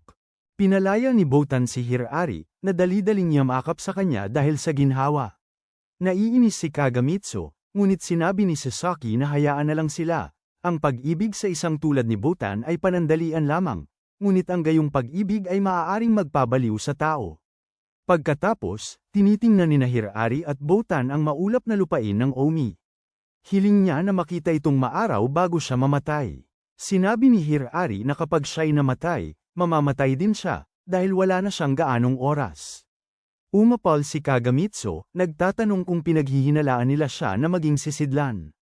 Nang kinumpirma ni Kagamitsu na pareho sila ni Botan na ganun ang iniisip, sinabi ni Hirari na madyay gising siya mula sa panandaliang panaginip na ito. Hinarap ni Hirari si Sasaki, at inakusahan siya na siya ang tunay na sisidlan ni Orochi. Ipinaliwanag niya na walang maghahinala na ang sisidlan ay sasalakayin ng mismong mga taga-suporta ni Orochi, kaya nakuha ni Sasaki ang tiwala ni Kagamitsu at Botan. Sinalakay ni Sasaki si Hirari, at lumitaw ang mga kaliskis ni Orochi sa kanyang katawan. Dumating sina Botan at Kagamitsu, at sinabi ni Sasaki na si Hirari ang sisidlan. Tumutol si Hirari, ngunit sinubukan siyang manipulahin ni Sasaki. Sinabi ni Botan na hindi siya lolokohin ni Hirari at kinilala si Sasaki bilang ang tunay na sisidlan. Ang katawan ni Sasaki ay natakpan ng tuluyan ng mga kaliskis habang nagsisimulang lumabas si Orochi. Sumikat ang isang sinag ng liwanag sa lungsod habang sumulpot ang napakalaking ahas, winawasak ang lahat. Hinihimok ni Hirari si Botan na lumikha ng isang pananggalang. Habang gumuguho ang templo, kinukuha ni Kagamitsu ang mga espada ng bida. Bago pa man matamaan si Kagamitsu, sinangga siya ni Hirari, sinasabi sa kanya na tuparin ang kanyang papel bilang kalasag ni Botan. Ibinunyag ni Hirari na alam niya noon pa man na siya ang itinakdang pay ni Orochi, matapos ampunin ng mga unggoy. Tanong ni Botan kung paano pa rin siya nakakangiti, at sabi niya dahil yun sa kanya, kay Botan. Hinihiling niya kay Kagamitsu na protektahan siya, si Botan, at sumugod kay Orochi habang ipinagpapatuloy niya, ni Botan, ang ritual. Si Poco, sa anyong malaking tenuki, ay daladala si Kagamitsu patungo kay Orochi para tulungan si Hirari, ngunit sila'y pinabagsak. Naalala ni Hirari kung paano niya laging hiniling na mayroong sana humiling sa kanya, lalo na siya, si Botan, na huwag mamatay. Patuloy na nagdarasal si Botan at tinarget siya ni Orochi, ngunit sinalo ni Hirari ang atake, na wala ng isang braso. Nagmakaawa siya na huwag itong mamatay, at nangako ito na hindi pa siya mawawala. Naalala niya ang batang lalaki na nakilala niya noon at natanto kung sino ito. Gamit ang isang braso, itinarak ni Hirari ang kanyang espada sa mata ni Orochi, hinihiling sa dating tagapagbantay na protektahan ang lugar na ito sa kanyang huling lakas. Isang luha ang bumagsak mula sa mata ni Orochi, nagyayelo sa ere. Kinumpleto ni Botan ang dasal, ginawang bato ang ahas bago ito magkapira-piraso. Pagkatapos, nagkasama muli sina Hirari at Botan. Nag-aalala siya sa braso nito, ngunit sinabi nitong manhid ito dahil sa laso ni Orochi at hindi masakit. Sabi niya, hindi pa rin ito nagbabago mula noong bata pa sila. Nagbiro ito tungkol sa kung gaano nakatagal niyang hinabol ang pag-ibig na hindi nasusuklian, ngunit sabi niya, matatapos na ito ngayon dahil mawawala na siya at hindi na sila magkikita muli. Ipinangako nitong magkikita muli sila, at tumawa siya, na sinabing hindi madaling gumawa ng demonyo. Tulad ng kanyang pagkahulog sa pag-ibig, naglalaho siya, nag-iwan lamang ng gusot na papel na may kakaibang simbolo sa kamay ni Hirari. Idinikit niya ito sa kanyang mukha, nakangiti, nagtataka kung panaginip lamang ang lahat. Sa huli, sinabi niya sa sarili na kung magkikita silang muli, magbabahagi sila ng isa pang panandaliang sandali upang magtawanan. Isang linggo pagkatapos ng pagkamatay ni Tenka, ang bida ay walang tigil sa paghuhugas ng bigas hanggang sa pigilan siya ni Shirasu. Pinakiusapan siya ng tagapagbantay na tumigil dahil hindi pa siya tumitigil sa paghuhugas ng bigas mula nang bitin ang kanyang kapatid. Ngunit ang tanging nasabi ng bida ay simula nang mamatay si Tenka, hindi pa rin ito tumitigil. Umuulan. Pagkatapos, iniisip niya kung ang bahay ba niya ay dati ng ganito katahimik, at matapos maalala ang kanyang kapatid, nagpasya siyang umalis. Sinusubukan siyang kausapin ni Shirasu, pero hindi pumapayag ang pangunahing tauhan na suriin nila ang kanyang kapatid para imbestigahan ang Orochi, sinasabing ang lugar ni Tenka ay sa bahay kasama ang kanyang pamilya. Sa ganitong paraan, nakikita natin na ayaw niyang tanggapin na si Tenka ay isa lamang sakripisyo. Pagkatapos tumakbo ng ilang sandali sa ilalim ng ulan, nakita ni Soromaru ang kanyang nakababatang kapatid na nakaupo sa mga hagdan patungo sa templo. Doon, tinanong niya ito kung ano ang ginagawa niya, at sumagot si Chutaro nang hindi tumitingin na siya ay naghihintay sa pagbalik ni Tenka. Nang marinig ito, nagsisimulang manghina si Soromaru sa loob, at nagpatuloy si Chutaro, sinasabing babalik si Tenka anumang oras, dahil hindi siya mahuhulaan at laging bumabalik na nagsasabing, umuwi na ako. Pagkatapos, napaluha si Chutaro, at dali-daling niyakap siya ng bida. Naalala niya na pinakiusapan sila ni Tenka na ngumiti, ngunit sa labis na lungkot, hindi niya alam kung paano niya yun magagawa. Samantala, nakikita natin ang isang lalaking nakikipagkita kay Sosei at binato siya ng maliit na libro sa ulo. Sumigaw ang lalaki na hindi siya naabisuhan na papatayin nila ang Orochi at na siya. Balak sana niyang hulihin itong buhay. Kaya, plano niyang buwagin ang Yamaino, ngunit naalala niyang may mga nakababatang kapatid si Tenka, sinabi niya kay Sosei na bantayan ang mga ito kung sakaling mapakinabangan. Nakita natin pagkatapos na ang librong itinapon niya ay may ilustrasyon ng Orochi na nakalitaw. Pagkatapos noon, lumabas ng silid si Sosei at tinipon ng iba pang miyembro, sinasabi sa kanila na mayroon silang bagong pagkakataon. Bumaling siya kay Kiko at sinabi sa kanya na isantabi ang kanyang nararamdaman dahil makakasagabal lang ito sa kanyang trabaho. Habang naglalakad sa likod ng leader, pinag-uusapan ng iba pang miyembro ang sakit na nararamdaman ni Kiko at nagtataka kung paano nananatiling kalmado si Sosei gayong silang tatlo ni Kiko at Tenka ay magkakaibigan mula pagkabata. Sa ibang lugar, nakita natin si Hirari na nakikipagkita sa isa pang lalaki, ipinapalam sa kanya na si Iwakura at ang Yamaino ay huminto na sa kanilang pagkilos. Gayunpaman, sinabi ng lalaki kay Hirari na bantayan pa rin sila, na sinang-ayunan naman ni Hirari. Pagbalik sa bahay ng mga Kumo, natagpuan ng bida si Chutaro na natutulog muli sa mga kumot ni Tenka. Maya-maya, nagsasanay siya kasama si Sosei, ngunit abala siya sa kanyang mga alaala kaya hindi siya makapag-focus. Dahil dito, sinabi ni Sosei sa kanya na tumigil sa pagpapantasya at umuwi na lang kung hindi siya magseseryoso sa pagsasanay. Pagkatapos ay tinanong niya kung bakit gusto niyang maging mas malakas, at naalala ng bida na tinanong ni Tenka. Ipakita sa kanya na kaya niyang higaitan siya. Nang makita niyang ibinababa niya ang kanyang tingin, sinasabi ni Sosei sa kanya na mamuhay ng taas noo at may pagmamalaki, tulad ng ginawa niya hanggang ngayon. Pero nang makita niyang hindi na kayang lumaban ng bida, itinapon niya ang kanyang espada sa lupa at sinabi sa kanya na sa kasalukuyan niyang kalagayan, hindi niya kayang gampanan ang mga tungkulin ng pamilya Kumo. Kalaunan, natagpuan ni Shirasu ang bida na nakaupo sa patio sa ilalim ng ulan at nilapitan siya. Nang biglang, sinabi ni Soromaru na titigil na siya sa pagsasanay dahil wala siyang paraan para higaitan ang kanyang kapatid, dahil ang tanging ginawa niya ay harapin ang mga pumatay sa kanilang mga magulang. Biglang sumulpot si Chutaro at tinanong kung ano ang ibig niyang sabihin doon, dahil ang sabi sa kanya ay namatay sila dahil sa sakit. Sa desperasyon, hinawakan ni Chutaro ang mga braso ng kanyang kapatid at tinanong kung nasaktan ba talaga si Tenka dahil sa kanya. Hindi sumagot ang bida, at sumuko ang nakababatang kapatid na kumuha ng paliwanag at tumakbo palayo. Samantala, naalala ni Sosei, habang pinapanood ang ulan, ang mga unang sandali nang makilala niya sina Tenka at Kaiko at sumali sa pangkat na sumupil sa Orochi. Doon, palagi siyang nagsasanay kasama si Tenka at natanggap ang espada ng pamilya Abe. Ang ama ni Tenka, si Taiko, ang siyang nagsabi sa kanya na dapat siyang maging proud na maging mas malakas. Pagkatapos, nakita natin si Taiko na sinasabi kay Sosei na ipinagkakatiwala niya ang mga Yamaino sa kanya, at kalaunan, nasaksihan niya ang pagkamatay ng mga magulang ng Kumo sa templo. Pagkatapos ng parehong ulan, natagpuan ng bida si Nishiki na malubhang nasugatan at dinala siya sa templo kasama si Shirasu.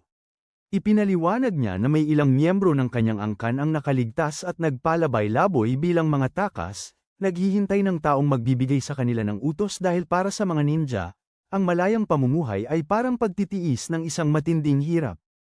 Hindi nagtagal, nagising si Nishiki at tinawag na boss si Shirasu, ngunit sinabi niya sa kanya na huwag siyang tawagin doon. Dito, pagkatapos, ipinaliwanag ni Shirasu na ginamo ng doktor ang kanyang mga sugat at kung okay na siya ngayon, maaari na siyang umalis at huwag nang idamay ang pamilya sa kanyang mga problema. Ngunit pinutol siya ni Nishiki, tinatanong kung balak niyang ibalik ang kanilang angkan, kung saan sumagot ang tagapagbantay na wala siyang ganoong balak at na wala siyang pakinabang sa isang tulad niya kaya dapat siyang mamuhay ng malaya. Pagkatapos nito, iniwan niya siya sa pangangalaga ng protagonista. Pagpasok niya, tinanong niya ito kung paano siya nasugatan ng ganito, ngunit tila wala siyang alam, ang tanging alam niya lang ay inatake siya sa gubat. Tapos tinanong ni Nishiki kung gaano nakatagal si Shirasu doon, at sumagot ang bida na mga 10 taon na kahit hindi niya masyadong maalala. Sinamantala niya ang pagkakataon para sabihin na hindi niya akalain na fuma siya at hindi niya alam na ganoon pala ang itsura nila, kung saan sumagot siya na dahil isa siyang labi. Bago pa siya makapagtanong pa, may mga pulis na umistorbo sa kanila. Humingi sila ng tulong sa kanya para hulihin ang isang kriminal na nakatakas papunta sa gubat, at pumayag siyang sumama sa kanila. Nang maghiwa-hiwalay sila para maghanap, nakita ng bida si Nishiki na nagtatago sa likod ng mga puno, nakabenda pa rin at halos hubad. Mabilis niya itong tinakpan ng tradisyonal na damit ng pamilya Kumo, at kumapit ito sa kanya. Hinihiling sa kanya na gamitin siya bilang pain. Nang marinig ito, tinanong niya kung bakit siya nanginginig ng labis at sinabi sa kanya na huwag niyang maliitin ang sarili niya. Ngunit ipinaliwanag ni Nishiki na walang gustong mag-utos sa kanya dahil isa siyang walang karanasan at walang silbing ninja, at iba ang kulay ng kanyang buhok at mata dahil tumakas siya mula sa dilim. Dito natin malalaman ang tungkol sa kanyang nakaraan. Ipinaliwanag ni Nishiki na hindi isinisilang ang mga Fuma na may puting buhok at lilang mata, kundi katulad ng iba. Sa murang edad, natututo silang manipulahin, pumatay, at pag-aralan ng sining ng digmaan, at tumatanggap sila ng isang mahika na pumapatay sa kanilang puso. Pagkatapos, pinapagawa silang pumatay ng isang taong mahalaga sa kanila, ikinukulong sa isang kahon, at inilulubog sa dilim sa loob ng maraming araw hanggang sa halos mabaliw sila, at ang dilim ay nagiging bahagi na nila. Ganito isinisilang ang mga Fuma. Pero hindi niya kinaya ito at nakatakas, kaya hindi siya Fuma at hindi rin tao. Kalaunan, nalaman niyang pinaslang ang kanyang angkan. Sa sandaling yun, naisip niya na kung maghihiganti siya, tatanggapin siya nila at patatawarin sa nagawa niya, pero nabigo siyang makamit ang kanyang layunin. Ngayon, wala siyang layunin sa buhay at hindi niya alam kung sino talaga siya. Nang marinig ito, hinawakan ng bida ang kanyang balikat at sinabi sa kanya na dito, walang mag-uutos sa kanya at mabubuhay siya ng malaya. Na nararamdaman din niyang walang siyang silbi at maraming beses na siyang nadapa. Nakangiti, sinabi niya na lahat ay nag-aalala at nagdurusa, pero patuloy pa rin silang nabubuhay. Sa sandaling yun, lumitaw ang kriminal at sinugod sila gamit ang palakol, habang tumatakas ang bida na karga si Nishiki. Sa isang suntok, pinabagsak niya ang kriminal at sa sandaling yun, napagtanto niya na baka balang araw ay makangiti rin siya ulit. Pagkatapos, sinabi niya kay Nishiki na hindi pa siya lubos na nakaranas ng buhay para pagsisihan ito, at inalok siya ng lugar sa templo kapalit ng kanyang tulong. Nilinaw niya na hindi nila kailangan ng ninja, ngunit maaari pa rin siyang tumira sa kanila. Yumuko siya para buhatin si Nishiki sa likod. Sobrang gulat ni Nishiki kaya halos hindi siya makagalaw, pero binuhat pa rin siya nito at dinala sa templo, sinasabing huwag mawala ng pag-asa at kinakausap ang langit para sabihin sa kanyang kapatid na may bagong miyembro sa pamilya. Kinabukasan, tumakbo ang protagonista kay Sosei at nagmakaawang sanayin siyang muli dahil gusto niyang maging mas malakas. Bagbog sarado siya ng commander, ngunit sinabi ng bida na kahit hindi siya kasing lakas ni Tenka, pamumunuan niya ang angkan ng Kumo at tutuperan ang pamana ni Tenka kahit ano paman. Hiniling ni Takeda kay Takamine na sanayin siya, at pumayag ito kapalit ng 3 bote ng sake. Kaya, nagpa siya ang bida na kontrolin ang pamilya at ang kanyang sariling buhay, nagbihis ng kasuutan ng pamilya Kumo, at humaharap sa hinaharap. Ngunit panandalian lang ang kaligayahan na yon, dahil makikita natin kalaunan na lumitaw si Jirokichi sa patio. Dala ang sombrero ni Chutaro sa kanyang bibig. Sabi ni Shirazo sa pangunahing tauhan na ang bata ay labis na umaasa at kailangang bantayang mabuti. Kinukuha ni Chutaro ang sombrero ng kanyang kapatid, iniisip lang kung nasaan siya at umaasa na babalik siya agad. Samantala, nakita natin si Chutaro na naglalakad mag-isa sa kagubatan nang makasalubong niya si Kagami, ang kriminal noon. Sinubukan ni Chutaro na tumakas, ngunit hinawakan ni Kagami ang kanyang braso at tinanong kung totoo ba na patay na ang kanyang nakatatandang kapatid. Ang batang Kumo ay sumagot lamang na nagtatago ang kanyang kapatid at umalis para maghanap. Siya, nang makita kung gaano siya nalinlang, sinabi ni Kagami sa kanya na pinatay ang kanyang kapatid dahil sa pagiging sisidlan ni Orochi.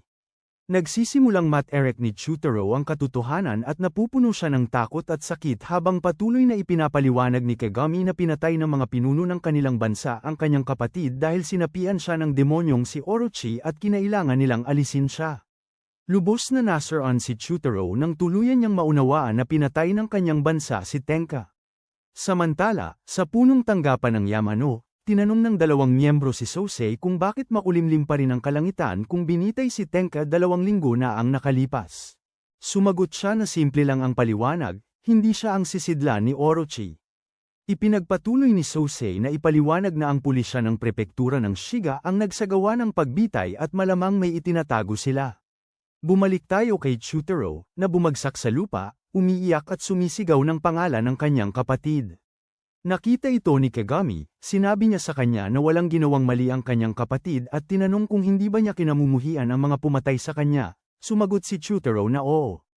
Pagkatapos ay iminungkahi ng kriminal na maghiganti sila sa mga pumatay kay Tenka at puno ng sakit, pinili ni Chutaro ang paghihiganti. Maya-maya, dinalaw sina Shirasu at Soromaru ng mga pulis na nakita na nila noon, at sinabi sa kanila na nakita nilang tumatakas si Kagami kasama si Chutaro. Ngunit, nang tangkain ng pangunahing tauhan na lumabas at hanapin siya, pinigilan siya ni Shirasu at pinaalala sa kanya na siya ang namamahala sa templo. Nagpasya si Soromaru at hiniling kay Shirasu na ibalik ang kanyang nakababatang kapatid. Samantala, isang miyembro ng Yamano na nagngangalang Metsuki ay nagsasagawa ng isang uri ng panalangin sa isang silid nang magpakita sa kanya si Sosei. Binati siya ni Sosei sa kanyang ginagawa, sinasabi na ito ang inaasahan sa isang inapo ni ang dakilang Onmyo mage na si Asia. Gumanti si Metsuki ng papuri, ngunit sumagot si Sosei na hindi niya kayang humawak ng mahika sa ganoong antas, kaya pinili na lang niya ang espada. Pagkatapos ay hiniling ni Sosei kay Metsuki na ipadala ang kanyang mga espiritu sa Gokumanjo para mag-imbestiga, dahil may mga kakaibang nangyayari doon, tulad ng pagtakas ni Kagami at ang tungkol sa opium. Tanong ni Metsuki kung alam ba ng magkapatid na Kumo na walang saysay ang pagkamatay ni Tenka, at sila pagkatapos ay pinag-usapan nila kung paano minsang ipinatawag ng mga Onmyo mage ang tanging espiritu na may kakayahang magkulong kay Orochi.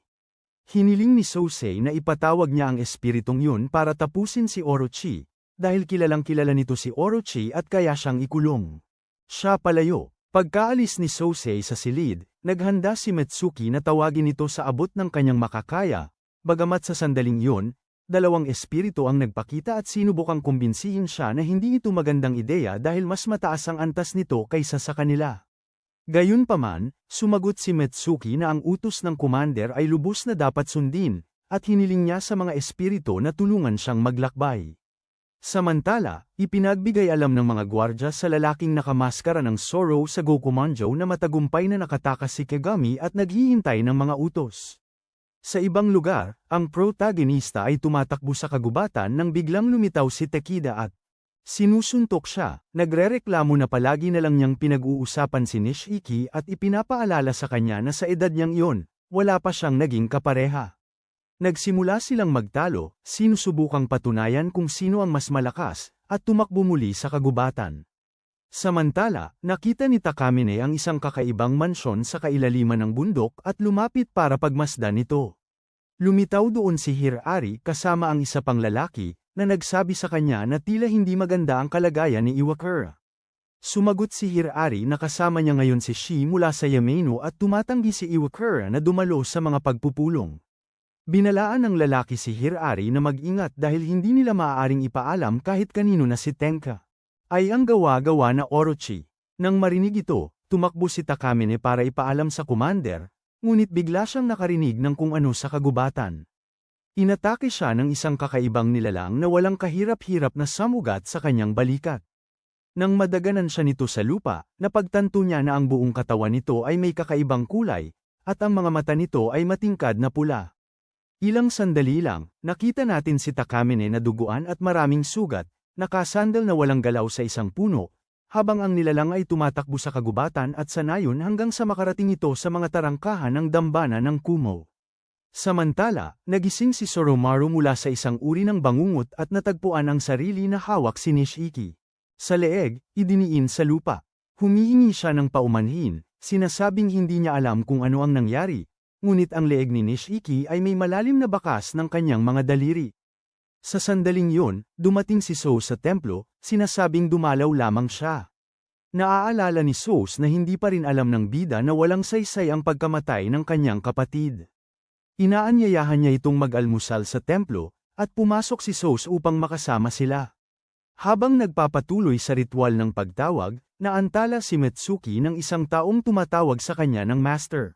Lumingon si Metsuki at, nang makita kung sino yun, ibinaba ang isang braso sa kanyang tagiliran habang nakatingin pa rin sa babae. Samantala, ipinaliwanag ni So sa bida na, noon, maraming tao ang hindi alam na sila ang sisidla ni Orochi, ngunit ang iba ay alam ito, at nagpasya si Tenka na wakasan ang kanyang buhay bago tuluyang sakupin siya ng ahas.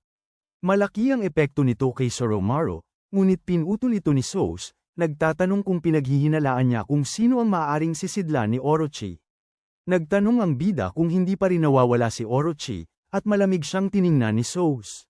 Naghihintay na maintindihan niya. Biglang sumulpot si Takeda sa dambana at nagbalita na natagpuan nila si Takamine na sugatan ng malubha sa gubat. Dagdag pa niya na dinala si Takamine sa ospital na natagpuan malapit sa isang patay na taga-baryo, ngunit hindi pa kilala at hindi pa natatagpuan ang salarin. Nawala ng imik ang protagonista. Sinunggaban siya ni Takeda sa kwelyo, sumisigaw na nangyari ito malapit lang, kaya bakit walang nakarinig? Sabi niya walang silbi ang magkapatid na Kumo. Inutusan ni Sous si Takeda na tumahimik, at tinanong kung naipaalam na niya sa iba pa sa Yamano. Umalis ang dalawa, at bumagsak ang protagonista sa lupa, hawak ang bahagi ng kanyang damit. Sinunggaban ni Takeda. Sa ibang lugar, sinabi ni Kagami kay Chidoro na sinubukan niya ang kanyang espada sa isang taong malamang ay halos patay na. Inihagis niya ang sandata sa paanan ng bata, sinasabing kanya yon, ngunit nag-aalangan muli si Chidoro na sumunod sa kanya. Sinabi ni Kagami sa kanya na maaari siyang magsimulang umiyak muli. Baka sa ganang paraan, may dumating para iligtas siya. Samantala, dumating si Botan sa dambana ng Kumo kasama si Metsuki at ipinaliwanag sa kanya na 300 taon na ang nakalilipas, nang selyuhan si Orochi, nilunok nito ang sumpa ng pagtatakip, kaya hindi na ito magagamit, at kinuha rin ito ang mga espada ng angkan ng Kumo. Hiniling niya sa kanya na huwag munang ipaalam sa commander, sinasabing sasabihin niya na lang mismo sa kanya mamaya, pero sumagot si Metsuki na abala ang commander sa Gokumanjo sa ngayon, dahil may mga kakaibang nangyayari doon. Pagkatapos ay lumitaw si Shirazo at sinabi kay Botan na natuntunan nila si Chidoro, pero hindi niya kaya't hiniling niya kay Metsuki na magkita na lang sila sa ibang araw at sumunod kay Shirazo para tulungan siya. Samantala, tahimik na naghuhugas ng pinggan si Nishiki, iniisip ang mga nangyayari. Ang bida, sa kabilang silid, ay may hawak na tuwalyang may bahid ng dugo at nagsimulang alalahanin ang nakaraang gabi. Nakita natin na siya ang sumugod kay Takamine sa kagubatan, at ang kanyang anyo ay lubusang. Iba, naaalala niya na sinabi sa kanya ni Sosei na may mga taong hindi natatanto na sila ang sisidlan ni Orochi at na ang masamang nilalang na ito ay naninirahan sa mga negatibong emosyon ng mga tao, na kumakain mula dito. Ilang sandali pagkatapos, tinitignan ni Soromaru ang kanyang kamay at nakikita itong natatakpan ng kaliskis ng ahas. Samantala, sina Botan at Shirazo ay tumatakbo sa kagubatan para hanapin si Chidoro, at sinasabi ng babae sa ninja na may natuklasan siya. Ang mga espada na nilamon ni Orochi kasama ang panatakan na mahika ay nabawi kalaunan at pinagsama, na naging mga espada na may mahika sa loob na kayang ihiwalay ang sisidlan mula kay Orochi mismo. Nang marinig ito, tumigil si Shirazo at sinabi na minamaliit niya pala siya. Nakaramdam siya ng kasiyahan sandali, pero agad siyang sinaksak ni Shirazo sa dibdib, nagtatapat na hindi niya hahayaang makahadlang siya sa muling pagkabuhay ni Orochi. Pagkatapos ay hinubad niya ang kanyang tradisyonal na kasuutan, nagpapakita ng kanyang tunay na kasuotang Fuma Ninja, at malamig na tumingin sa sugatang babae. Tinanong ni Botan kung bakit niya balak buhayin si Orochi, at sa wakas ipinaliwanag ni Shirazo ang planong inihahanda nila sa loob ng mahabang panahon. Si Kagami ay isa lamang bahagi para ihanda ang entablado sa labas ng Gokumanjo, pero sa loob ng piitan.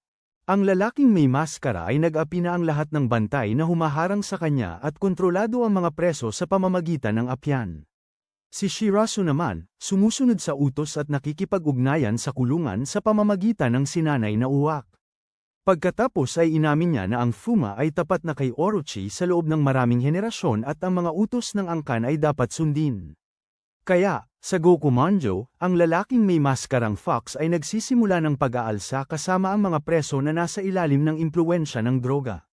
Samantala, pinagsabihan ni Botan si Shirazo sa pagprotekta sa Kumo, ngunit sumagot siya na siya ay nagpoprotekta sa sisidlan ni Orochi at mula pa sa simula alam na niyang hindi yun si Tenka, kundi ang gitnang kapatid, ang bida. Nang marinig ito, umatake si Botan, pero madaling siyang napigilan ni Shirazo. Hiniwa ang kanyang damit gamit ang ilang talam at pinatumba siya. Hinawakan ni Shirazo ang babae sa buhok, at sa sandaling iyon nakita niya ang simbolo sa dibdib nito, na pagtantong isa siyang Shikigami, ibig sabihin kahit tusukin niya ang puso niya, hindi siya mamamatay. Kumawala si Botan mula sa pagkakahawak sa kanya at tumakbo. Sinubukang suntukin ni Shirasu ang mukha niya, pero sumulpot si Hirari para protektahan siya. Pagkakita niya kay Hirari, napapula si Botan at kinikilig na makita siya doon, pero agad niya itong inutusan na tumakbo palayo ng seryoso. Hindi pinansin ni Hirari ang sinabi niya, hinawakan si Botan, at sinabi sa kanya ngayong natagpuan niya na ulit ito, hindi na siya bibitaw. Dahil sa labis na damdamin, hinayaan ni Botan na buhatin siya habang tumatakbo si Hirari nang mabilis habang ang mga clone ni Shirasu ay nagkakalat para habulin sila. Saglit na ibinaba ng ninja ang kanyang tingin at humingi ng paumanhin kay Tenka. Habang tumatakas sa mga clone, hiniling ni Botan kay Hirari na ibaba siya, at nang hindi siya nakinig, nasapak niya ito para makawala. Pagkatapos, gumawa siya ng isang uri ng mahika, agad na pinagaling ang kanyang mga sugat, at sinabi kay Hirari na hindi siya tao, kaya't hindi siya kayang saktan ng mga katulad nila. Dinagukan siya ng mga clone, ngunit madaling ipinagtanggol ni Botan ang kanyang sarili gamit ang mahika. Nang matalo sila, sinabi niya kay Hirari na dapat siyang katakutin, ngunit sumagot siya na hindi, na maganda siya. Napahiya, lumuhad si Botan, tinatakpan ang kanyang mukha. Tinanong ni Hirari kung sino siya at bakit palagi siyang nananaginip tungkol sa kanya. Nagulat, niyakap siya ni Botan at ikinalungkot na isinuko ni Hirari ang kanyang isinumpang mga alaala para sa. Hinahanap siya sa kanyang hindi malay sa lahat ng panahong ito. Sinasabi niya sa kanya na kahit saan sila naroroon, lagi siyang natatagpuan, at nagpasya silang umalis ng magkasama. Samantala, ang protagonista ay nagmamadali sa punong tanggapan ng Yamano at nagpakita kay Sous upang ipagtapat ang kanyang nalalaman. Sinabi ni Sous na abala siya sa paghahanap kung sino ang sumalakay kay Takamine kaya wala siyang panahon.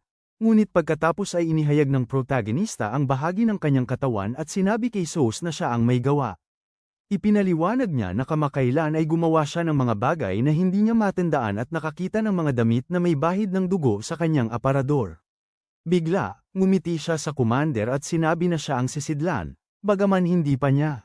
Napagtanto niya na ito bago pa, at hinihiling kay Sous na putulin ang kanyang ulo.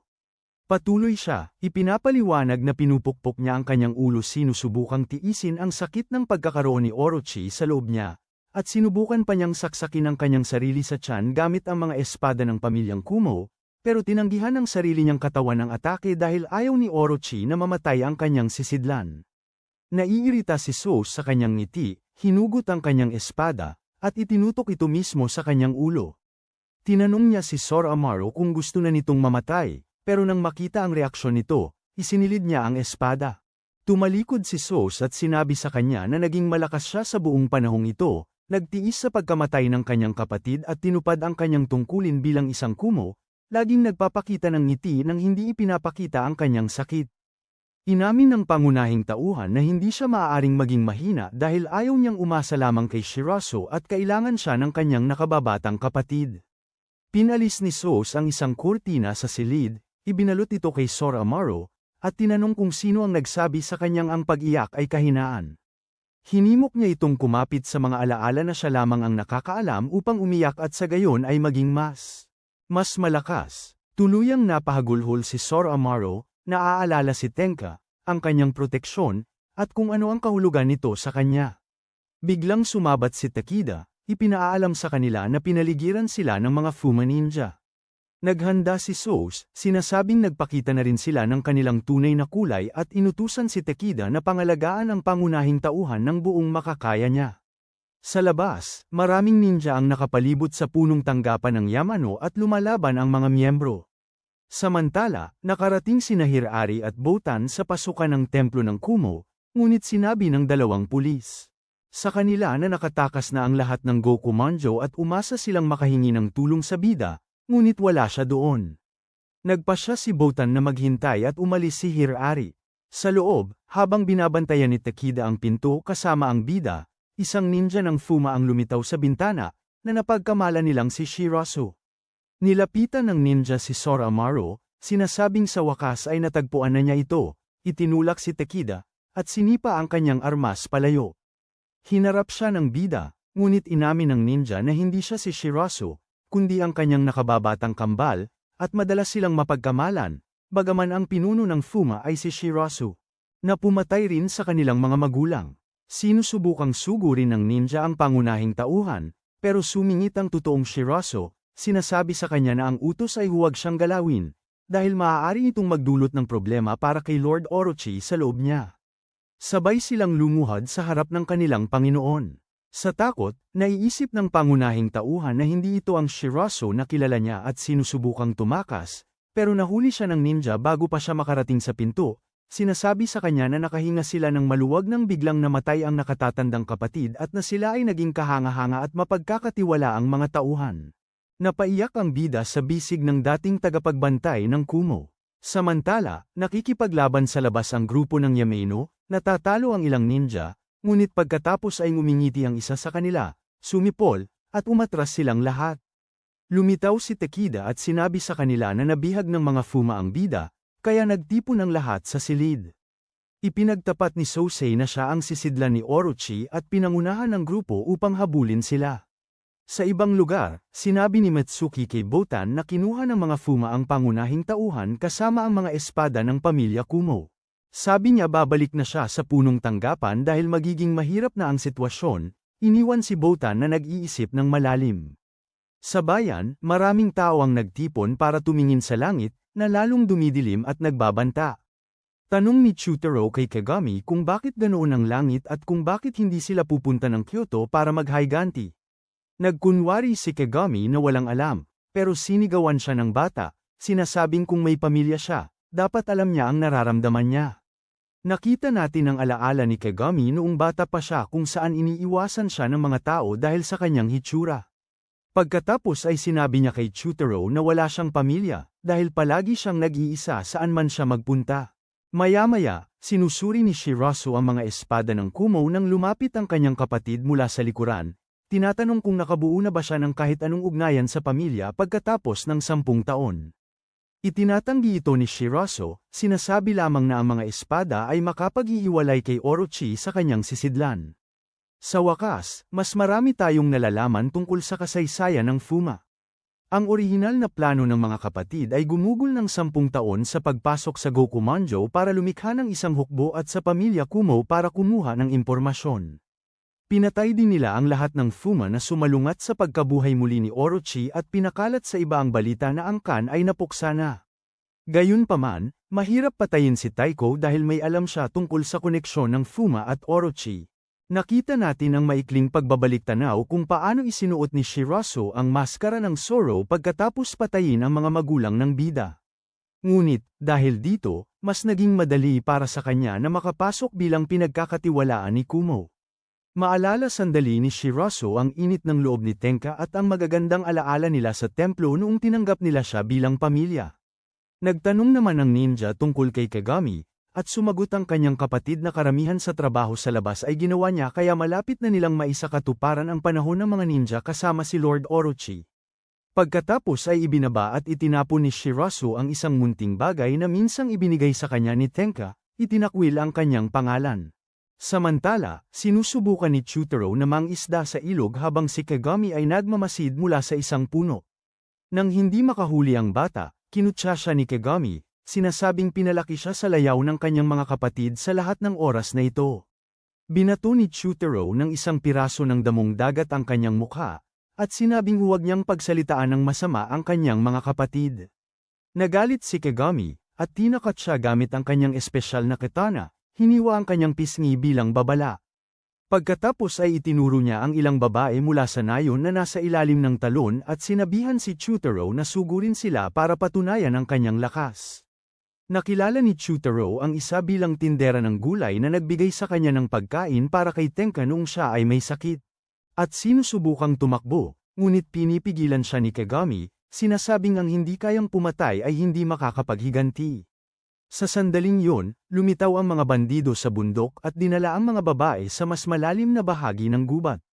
Nang hindi na sila nakikita, isang lalaking nakabalabal ang sumaklolo, pinatulog ang mga bandido. Sinabi niya sa mga babae na umalis na, at lumitaw si Hirari, sinasabing muli siyang umaagaw ng pansin. Sinubukang suntukin siya ng lalaking nakabalabal, ngunit hinarang ni Hirari ang atake at ipinaliwanag na siya ito, ngunit kung aalis siya ng walang pahintulot, mapapahamak siya. Nang marinig ito, tinanggal ng lalaki ang kanyang balabal, at lumabas na walang iba kundi si Tenka. Sa ibang lugar, nagtitipon ang mga Fuma, nakaluhod sa paligid ng pangunahing tauhan sa isang lugar na nababalot ng maitim na ulap. Nang lingunin niya sila, malinaw na halos tuluyan na siyang kinakain ni Orochi. Pagkatapos, nakita natin ang mga alaala ni Tenka noong isinilang ang kanyang mga nakababatang kapatid at hiniling sa kanya ni Taiko na protektahan sila. Gayunpaman, ang imahe ng pangunahing tauhan at ni Chutaro ay agad na nagiging baluktot, na nagpapakita ng impluwensya ni Orochi. Bigla, nagising si Tenka na may posa sa isang selda, binabantayan ni Hirari, na nagsasabi sa kanya na may gustong makita siya. Sa sandaling yun, sina Botan at Dr. Ota, ang nag-aalaga sa kanya sa lahat ng taon, pumasok sa silid. Hindi makapaniwala si Botan na buhay pa siya. Ngunit nakaramdam ng malaking ginhawa nang makita siya, habang pinapanood sila ni Tenka, na halatang balisa. Pagkatapos ay tinanong ng babae ang doktor kung alam niya ang lahat ng nangyayari, at kinumpirma niya ito, at nagdagdag ng karagdagang impormasyon. Ibinunyag niya na bahagi siya ng isang lihim na dibisyon ng gobyerno para sa pananaliksik, at 11 taon na ang nakalilipas, iniligtas si Tenka mula sa malubhang sugat sa pamamagitan ng paggamit ng isang kahangahangang gamot na gawa sa mga selula ng Orochi. Pumasok ang lason sa kanyang katawan at mabilis na umangkop, isinara ang sugat at iniligtas siya. Sa wakas, nakahanap ang dibisyon ng angkop na paksa para sa kanilang mga eksperimento, ngunit nangangahulugan yon na maging higit pa sa tao. Pagkatapos ay hiniling ni Tenka sa doktor na tulungan siya, dahil kailangan niyang alagaan ang kanyang 2 nakababatang kapatid, at hindi pa siya maaaring mamatay.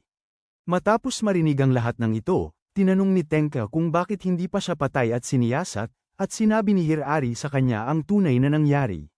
Lumalabas, bago mismo ang kanyang pagbitay, nakatanggap sila ng mga utos na nagsasabing may silbi pa si Tenka at dapat siyang panatilihing buhay.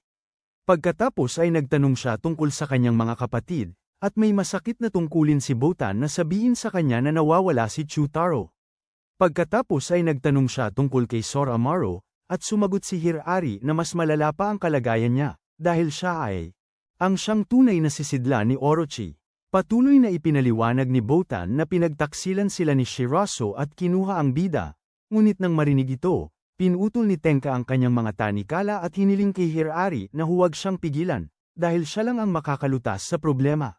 Sinubukan siyang kumbinsihin ni Botan na sa kalagayan niya ngayon ay hindi siya dapat masyadong gumalaw, ngunit nagbihis si Tenka at umalis. Paglabas niya ng kulungan, nakita ni Tenka ang isang silid na may mesang ginagamit sa pag-aaral ng katawan, at labis siyang nabagabag nang makita ito, ngunit nagawa niyang sumandal sa pader at kumbinsihin ang sarili na kaya pa rin niya. Isang bagay, hinihiling sa kanyang mga kapatid na ngumiti para sa kanya. Samantala sa punong tanggapan ng Yamaino, nakikipag-usap si Sosei kay Takamine, na nagpapagaling mula sa kanyang malubhang mga sugat, at pagkatapos ay tinipo niya ang grupo. Inutusan sila ng commander na hulihin ng buhay si Orochi, at nagtataka sila kung posible yon, hanggang sa dumating si Metsuki para magpaliwanag. Sinabi niya sa kanila na kayang ihiwalay ng mga espada ng pamilya Kumo si Orochi sa kanyang sisidlan, at kasalukuyang nasa kay Soromaru ang mga ito. Pagkatapos ay ipinahayag na kamakailan lang sumailalim si Iwakura sa isang eksperimento na may maraming operasyon na kinasasangkutan ng isang peking sisidlan. Salamat sa mga eksperimento kay Tenka, nakagawa ang gobyerno ng isang gamot na kayang pagpapabuti ng kakayahan ng katawan na gumaling, at dahil takot na takot ang ministro sa kamatayan, nagpasailalim siya sa isang pamamaraan na may kaugnayan sa gamot na gawa sa mga sel ng Orochi. Kaya, kailangan nilang maging maingat sa kanya, dahil kakapit siya sa kahit ano para lang mabuhay. Malapit doon, ipinaalam ni Kotaro at ng kanyang kakambal kay Orochi na nasa loob ng katawan ng bida na kumilos na ang mga Yamaino, ngunit hindi sila pinansin ng kanilang amo, lumayo, at sa isang sipa, hinati sa dalawa ang isang gusali gamit ang tubig mula sa lupa. Nagulat ang mga ninja sa tunay na lakas ni Orochi, at tila naiintindihan nila na gusto niyang lumaban doon mismo. Sa ibang lugar, natalo ni Takeda at Sous ang ilang Fuma ngunit walang nangyari, dahil wala ni isa man sa kanila ang nagsiwalat ng lokasyon ni Orochi. Bigla nilang nakasalubong ang pinuno ng bantay ng Gokumanjo, na humarap sa kanila, at napagtanto nila kung kanino siya panig. Nilabanan ng kapitan ng bantay si Sous, ngunit mabilis siyang napatumba ni Sous sa isang suntok. Sa pagkakagipit, gumamit ang bantay ng kanyang lihim na armas, at agad na pinaligiran si Sous ng isang grupo ng mga bihag mula sa Gokumanjo, na itinutok ang kanilang mga armas. Gayunpaman, binalaan sila ng commander na huwag siyang maliitin, at biglang lumitaw ang iba pang miyembro ng Yameino. Lumabas sina Takamine, natalo nila ang mga kriminal at binabalaan ang gwardya na kung gusto niya silang talunin, kailangan niyang tawagin si Orochi, dahil sila ang mga tagapagbantay ng Hapon, itinalaga ng mismong imperyo ng Hapon. Pagkatapos nito, hinawakan ni Mitsuki ang ulo ng lalaki, ibinunyag ang kanyang bibig, at lumabas ang kakaibang mga simbolong nakatatak sa paligid nito. Pagkatapos, nagsimula siyang bumigkas ng isang uri ng mahika, at nawala ng malay ang gwardya, kaya't nagkomento ang iba na hindi ito kaaya-aya. Pagkatapos ay ipinaalam ni Takamine kay Sous na dinala niya ang espiritong may kakayahang magkulong kay Orochi, at lumitaw si Botan. Hiniling ni Kiko na tulungan siyang hulihin si Orochi ng buhay at kung may kahinaan ba ito. Sumagot si Botan na ang ahas ay lumilitaw lamang kapag madilim at makulimlim ang kalangitan. Kaya naisip nila na ilantad siya sa sikat ng araw, at iminungkahi ni Shuri na gamitin ang tunnel ng paagusan mula sa lawa ng Biwa para rito. Napagtanto nila na binanggit ni Iwakura ang sistemang tunnel na ito noong kasayahan at nagpas siyang labanan si Orochi doon, para lumabas siya sa Kyoto, kung saan may sikat ng araw at magkakaroon sila ng pagkakataon. Ipinabatid ni Mitsuki sa kanila na natagpuan na niya ang lokasyon ni Orochi, at nagpa siya ang grupo. Ipusta ang lahat na mananalo si Don sa laban. Habang sumusulong ang Yameino, tinatanong ni Hirari si Botan kung okay lang ba na hindi nila alam na buhay si Tenka. At sumagot siya na natutunan niya na ang sobrang pagtitiwala sa mga tao ay maaaring makasakit sa iyo, at hindi pa rin siya sigurado kung dapat ba niyang pagkatiwalaan si Nishiki. Sa sandaling yun, nakita natin ang ninja sa tabi ng bida, tinatawag siya bilang kanyang Panginoon, ngunit nang hindi siya sumasagot, sinasabi ng nakamaskarang kapatid sa kanya na hindi yun ang bida, kundi si Orochi, at ang hinahanap niya sa kinalalagyan nito ay siya.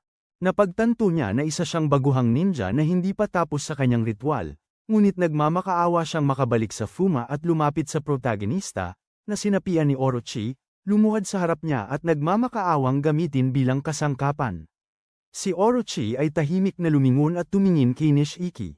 Samantala, sa gubat, tumunog ang espada ni Kagami habang hinihiwa nito ang mga sanga nang biglang natagpuan siya ng dalawang pulis. Samantala, pinapanood ng magkapatid na Fuma si Orochi at Nishiki habang tinatangka ni Orochi na hawakan ang mga espada ng Kumo.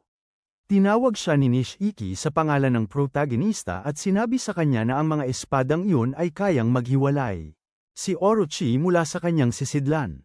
Pagkatapos, binunot niya ang isa sa mga espada at sinugod ang katawan ng protagonista, ngunit nakailag ito. Sa isang iglap, nakatakas si Nishiki dala ang mga espada, inaalala ang payo ni Botan na piliing mabuti ang kanyang panig. Naaalala ang ngiti ng protagonista, naiisip ni Nishiki na sa wakas ay sapat na ang lakas niya upang sumuway sa kanyang angkan at gusto niya itong makitang ngumiti muli. Ngunit sa sandaling yon, si Orochi, sa loob ng binata, ay sumugod mula sa itaas, hinahabol siya. Sa ibang lugar, madaling winasak ni Kagami ang mga espada ng pulis, at pumagitna si Chudaro upang protektahan sila. Sinubukan muli ni Kagami na i-blackmail ang batang Kumo sa pamamagitan ng pagsasabi sa kanya na hindi nila napigilan ang pagbitay sa kanyang kapatid. Ngunit tumanggi si Chudaro na tumabi kaya sinubukan ng mga opisyal na protektahan siya at napuruhan naman sila ni Kagami. Nagsimulang umiyak si Chudaro, naalala na okay lang maging mahina, ngunit binalaan si Kagami na hindi siya matatalo. Saka sumugod sa kanya, itinumba siya sa isang maliit na dalisdis at napunta sa ibabaw niya. Doon, sinabi niya na hindi niya gusto ang paghihiganti at patuloy siyang manghuhuli para sa kanya kung hilingin, ngunit gusto niyang wakasan na ang lahat ng ito. Nang makita ang batang umiiyak, tinakpan ni Kagami ang kanyang mukha at sinabing huwag alisin ang kanyang tanging layunin sa buhay dahil wala na siyang iba.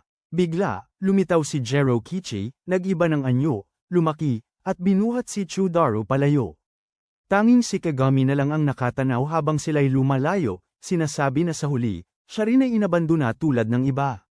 Patuloy na tumakbo si Jero Kichi na buhat si Chudaro sa kanyang likod hanggang sa bigla siyang tumigil nang makita si Nishiki sa lupa, dahilan para mahulog ang bata.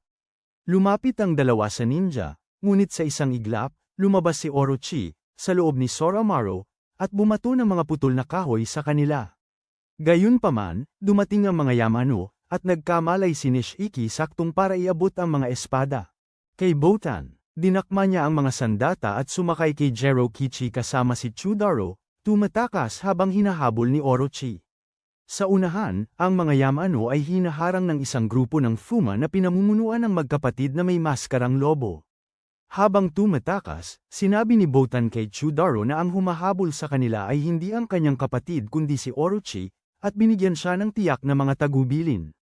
Hiniling niya na dumaan siya sa mga lagusan sa unahan kasama ang mga espada at akayin si Orochi sa lugar kung saan sumisikat ang araw, isinuot sa kanya ang kanyang sombrero, at hiniling kay Jirokichi na ipagpatuloy ang pagtakbo kasama ang bata.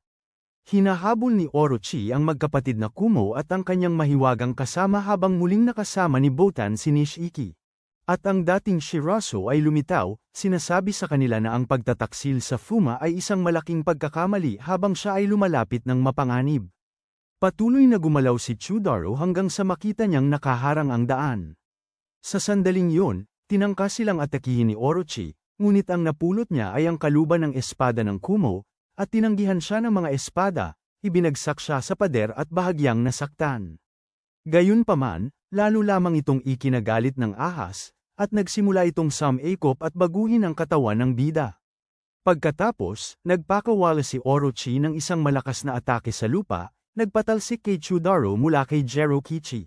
At muling sinunggaban ang mga espada. Samantala, lumalaban ang grupo ni Sosei sa mga Fuma na pinamumunuan ng kanilang lider, habang sina Botan at Nishiki naman ay humaharap kay Shirazo sa ibang lugar. Ipinipigil ni Orochi si Chudaro sa lupa, hawak ang mga espada ng walang pinsala tulad ng dati, pero ayaw sumuko ni Chudaro, sumisigaw na siya ang pangatlong anak ng pamilya Kumo at ibabalik niya ang kanyang kapatid sa bahay. Maya-maya, gumuho ang isang pader sa malapit, nagpapapasok ng sikat ng araw, at may narinig silang pamilyar na boses. Nang tumingin silang dalawa sa butas sa pader, nakatayo si Tenka na nakangiti, sinasabi sa kanila na ito ay oras na para umuwi. Napagtanto ni Takeda na may nangyari sa mga lagusan, at nagpa siya ang iba pang miyembro ng Yomenyo na asikasuhin ang Fuma, kaya iniwan nila ang mahalagang gawain kay Hirari, Takeda, at Commander Sosei, na tumungo patungong Orochi. Bumalik sa mga lagusan, nagsimulang tumakas si Orochi, nasasaktan sa sikat ng araw habang lumilitaw si Tenka. Napagtanto nila na tama ang hinala nila na ito ang kanyang kahinaan. Hinawakan ni Tenka ang kamay ni Chudaro at hinayla siya pataas sa tabi niya sa Jirokichi, bagamat hindi pa rin makapaniwala si Chudaro na naroon siya. Tinapak ni Tenka ang ulo niya at sinabi sa kanya na mahusay ang kanyang ginawa, bagamat kailangan pa rin nilang paghiwalayin. Mula sa bida, ipinapaliwanag niya kay Chudaro na ang kailangan lang niyang gawin ay tamaan siya ng mga espada. Sumugod ang batang Kumo kay Orochi, ngunit hinarang ni Orochi ang atake at inilihis ito. Hinarang naman ni Tenka ang daan ni Orochi sa pamamagitan ng pagwasak sa isang pader at nagdulot ng pagbagsak ng mga bato sa harap niya. Napasubok, tumakas si Orochi sa pamamagitan ng kisame at, sa kanyang paglipad, nakasalubong niya si Sosei at ang iba pa, at inatake sila. Ngunit, sumunod agad si Tenka at bago pa man makapanakit si Orochi, hinayla niya ito palayo. Pinigilan niya ito at bumaba si Chudaro mula sa itaas, sinaksak siya ng mga espada. Nabali ang kaluban at sa wakas ay nagawa nilang mapasuntok, masaktan ang katawan ng bida. Pagkatapos, tumakas si Orochi, nagbagong anyo bilang isang higanteng ahas at pumailan lang sa langit, nagtatago sa gitna ng madilim na ulap habang nagsisimula silang magkarga ng kuryente. Samantala, patuloy na nilalabanan ng grupo ng Yamaino ang mga Fuma, na malubhang nasugatan. Lumapit si Shirazo kina Botan at Nishiki, nagbabala na imposibleng maikulong si Orochi kahit na nahiwalay na nila siya sa kanyang sisidlan.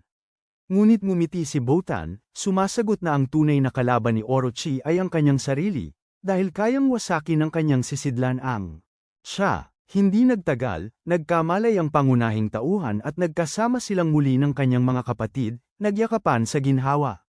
Ang kanilang kasiyahan ay panandalian lamang, dahil sinabi ni Tenka sa kanila na kailangan pa rin nilang habulin si Orochi. Tinanong ni Takeda si Tenka kung hindi namamatay si Orochi, ngunit bumaling si Tenka sa pangunahing tauhan, sinasabi sa kanya na kaya niyang tapusin ang ahas. Pagkatapos ay tinanong niya kung maaari niyang saktan ang kanyang sarili, na sinagot naman niya ng oo, kaya ibinigay ni Sosei sa kanya ang kanyang espada. Binihisan siya ni Tenka ng damit ng angkan ng Kumo, at tumugon ang pangunahing tauhan na malalampasan niya ang kanyang kapatid sa lalong madaling panahon. Umalis sina Chidoro at Soromaru, kasunod sina Jarokichi at Tekida, habang sinabi ni Tenka na susundan niya. Mamaya, pagkaalis nila, napaurong si Tenka, muntik ng matamba, nang siya'y saluhin ni Sosei. Sinabi ni Sosei na maaga pa para siya'y bumagsak, at alam niyang si Tenka ay ginamit bilang isang eksperimento ng ministro. Pagod, napaupo si Tenka sa lupa at tinakpan ang kanyang mukha upang itago ang kanyang kalungkutan, at inamin na hindi niya gustong tradorin sila. Ngunit sinabi ni Sosei na tumayo siya at magpatuloy, dahil wala pa ring tapos sa lahat ng ito, at hindi siya pwedeng sumuko. Habang sila'y patungo kay Orochi, lumitaw muli si Kagami, hinaharangan ang daan ng magkapatid at nagtanong kung pwede siyang sumama sa kanila. Bumaba si Chidoro kay Jarokichi, at hiniling sa iba na magpatuloy nang wala siya. Sinabi ni Kagami sa kanya na isa na rin siyang kriminal at ang kanyang buhay ay habang buhay ng madungisan, ngunit sumagot si Chidoro na paglilingkuran niya ang kanyang sentensya hanggat kinakailangan dahil kapiling pa rin niya ang kanyang mga mahal sa buhay. Sa sandaling yun, isang kidlat ang tumama sa isang puno, na nagpadala ng isang sanggang nagniningning na kuryente patungo kay Kagami. Sa ilang segundo, iniligtas siya ni Chidoro, sinasabi sa kanya na patuloy siyang mabuhay dahil marami pa siyang pagkakataong patatawanin siya. Nagulat si Kagami sa kabutihang ipinakita at, naalala na hinatulan siya ng kamatayan, ikinaiinis niya na nakakaramdam siya ng lungkot dahil kay Chidoro. Samantala, narating ni Soromaru at Tekida ang isang mataas na lugar kung saan tanaw nila ang nagdidilim na ulap at kidlat na bumabalot sa lupain. Bigla, mula sa bugso ng liwanag, lumitaw si Orochi sa kanyang tunay na anyo, isang malaking pulang ahas na may 3 mata. Agad siyang nagsimulang magbuga ng kidlat mula sa kanyang bibig, winawasak ang lungsod, at pagkatapos ay inihagis ang kanyang malaking katawan pasulong. Nakita ito ni Shirazo at napagtanto na nawala sa katinoan ang kanyang Panginoon matapos mahiwalay sa kanyang sisidlan, kaya nagmamadali siyang lumapit dito. Hiniling ni Nishiki kay Botan na puntahan ang pangunahing tauhan habang pinipigilan niya si Shirazo kahit na mga hulugan ito ng kanyang buhay. Buhay, sinabi ni Botan sa kanya na ligtas din siyang makakauwi at nagsimulang magpahayag ng mahika sa paligid ng ninja. Bigla silang inatake ni Orochi. Itinulak ni Botan si Nishiki para hindi ito masaktan habang ipinagpapatuloy ang kanyang mahika. Sinubukan siyang pigilan ni Nishiki ngunit nabigo, at naghanda si Orochi na direktang atakihin si Botan. Bago pa man tumama, lumitaw si Hirari at sumigaw kay Botan na lumundag sa kanya. Lumundag siya sa kanyang mga bisig sa huling sandali at nagtanong kung naalala siya nito. Sinabi nitong oo. Nagpaumanhin ito sa pagpapahintay sa kanya at ngumiti siya na may luha sa kanyang mga mata. Yinakap ni Hirari at lumapit si Nishiki habang nagpapasya silang iwan si Orochi sa mga kapatid na Kumo. Sumugod sina Tekida at ang bida kay Orochi pero wala pa rin siyang kontrol sa sarili. Binato siya ni Shirazo ng kakaibang bato, na bahagyang nakagulo sa kanya, at sinabihan siyang kumalma, tapos itinuro ang bida. Nagpakawala si Orochi ng atake na may kuryente sa kanila pero nailigtas sila ni Chutaro sakay ni Jarokichi sa tamang oras. Nagulat ang bida na makita ang kanyang kapatid doon, na nagpaliwanag na siya'y nahimatay pero paggising niya, wala na si Kagami. Nagmamatsyag si Shirazo mula sa isang sanga kasama ang kanyang kapatid nang lumitaw sina Tenka at Susei upang hulihin sila. Hinawakan agad ng kapatid na nakasuot ng maskarang Zoro ang dalawang lalaki, nagtapat na hindi siya karapat-dapat maging pinuno at iniwan ang angka ng Fuma kay Shirazo. Pagkatapos ay hinayla niya sina Tenka at Susei patungo sa bunganga ni Orochi kung saan bumagsak ang isang malakas na kidlat sa kanilang kinaroroonan. Pagkatapos nito, lumitaw si Shirazo sa tabi ni Tekida, Chutaro, at Soromaru. Nagsimulang sumuri ang pangunahing tauhan at ipinaliwanag ni Shirazo na marahil ay umabot na siya sa kanyang limitasyon pagkatapos nasakupan ng mahabang panahon. Samantala, napapaligiran pa rin ng mga Fuma ninja ang mga Yamano, at humihina na ang kanilang puwersa. Biglang dumating ang buong armadong nayon para tumulong, nakikipaglaban laban sa mga Fuma. Sabi nila matagal na silang pinuprotektahan ng magkapatid na Kumo at ngayon naman ang kanilang pagkakataon. Nabuhayan ng loob ang bida dahil dito at sumakay kay Garo Kichi, desididong harapin si Orochi. Sinubukang sumunod ni Chutaro ngunit hinarang siya ng isang miyembro ng Fuma na biglang nasugatan ng isang talam na nakilala ni Chutaro bilang kay Kagami. Sumunod siya pagkatapos sa kanyang kapatid sa laban. Sinubukang sumali ni Takeda sa kanila ngunit hinarang din hanggang sa lumitaw si Susei at napatay ang ninja sa kanyang daan. Nasugatan sa kanang bahagi ng kanyang katawan, inutusan ni Susei si Takeda na puntiryahin ang ulo ni Orochi. Pagkaalis ni Takeda, dumating si Tenka, sugatan din, na nakasandal sa espada ni Susei. Sabi ni Tenka parang naipasa na ang kanilang pangarap sa nakababatang henerasyon. Pero sumagot si Susei na hindi pa siya handang ibigay ito ng tuluyan. Naglaban silang dalawa laban sa mga Fuma at mga takas. Umakyat si Tenka sa isang burol at nanawagan sa buong baryo na lumaban para ipagtanggol ang Omi. Masayang naghiyawan ang lahat, nakahinga ng maluwag na buhay ang panganay na kapatid na Kumo, at ang bida. Napagtanto rin niyang buhay pa siya. Lumapit ang pangunahing karakter kay Orochi, binunot ang kanyang espada, at nagtataka kung ang tunay na kinatatakutan ni Orochi ay ang mapag-isa habang ang lahat ay nagtatawanan. Sumugod ang ahas, at umakyat ang protagonista kay Orochi sa tulong ng kanyang espada. Sumama sa kanya sina Takeda at Chutaro, at sabay-sabay silang naghanda para magbigay ng huling dagok sa ngalan ng nakababata at gitnang kapatid na Kumo at ng pangkat sa pagsugpo kay Orochi ng Imperyo ng Hapon. Sabay-sabay na tumalon ang tatlo. Itinutok ang kanilang mga espada sa gitnang mata ni Orochi, tinutusok ng may ganitong puwersang humahati sa ahas sa dalawa, pinupuno ang lupain ng liwanag at tinutunaw ang katawan nito sa isang uri ng pulang likido. Hindi nagtagal, ang mga kriminal ay dinakip. Umaalis ng mag-isa si Kagami, at nagtipon muli ang Yameino. Sa isang bangin, nakita ni Shirasu ang isang piraso ng maskara ng kanyang kapatid nang dumating si Tenka at ang kanyang mga kapatid. Hinarap siya ni Tenka, humihingi ng paliwanag sa lahat ng kanyang ginawa, ngunit sumagot lamang si Shirasu na, kung paanong si Tenka ay may tahanan, siya rin ay may pinagmulan. Tinanong ni Tenka kung naging bahagi ba siya ng kanilang pamilya. Naalala ni Shirasu ang isang masayang sandali kasama ang magkakapatid, ngunit pagkatapos ay tinakpan niya ang kalahati ng kanyang mukha ng maskarang Zoro at hinayaan ang kanyang sarili na mahulog sa kawalan upang wakasan ang lahat ng kanyang nagawa. Kaya, sa panahon ng kaguluhan sa kasaysayan ng Japan, isang sinaunang kwento ang natapos. Ilang oras pagkatapos, nakarecover si Omi mula sa malupit na pag-atake ni Orochi. Sinabi ni Sora Amaro at Chutaro kay Tenka na hindi nila alam kung mapapatawad nila si Shirasu ngunit kumilos siya bilang isang kapatid sa kanila sa lahat ng oras na iyon at gusto nilang makita siyang muli. Niyakap nila si Tenka at pinasalamatan siya sa labis na pagmamahal sa kanila, na sinagot niya na dapat niya. Ako ang nagsasabi niyan. Kalaunan, ipinagdiriwang ng buong nayon ang pagkatalo ni Orochi sa pamamagitan ng pagkain at inumin. Sa wakas, nakita natin sina Hirari at Botan na magkasama, si Takami na sinusubukang painumin si Takeda, at si Nishiki na namumula kay bida hanggang sa alukin niya ito ng pagkain ng nakangiti. Dahil dito, nagsimula siyang umiyak, at pinagalitan siya ni Takeda dahil ginawa niya yun sa isang babae, habang nagtatatalon din sina Chutaro at Garo Kichi sa kanila.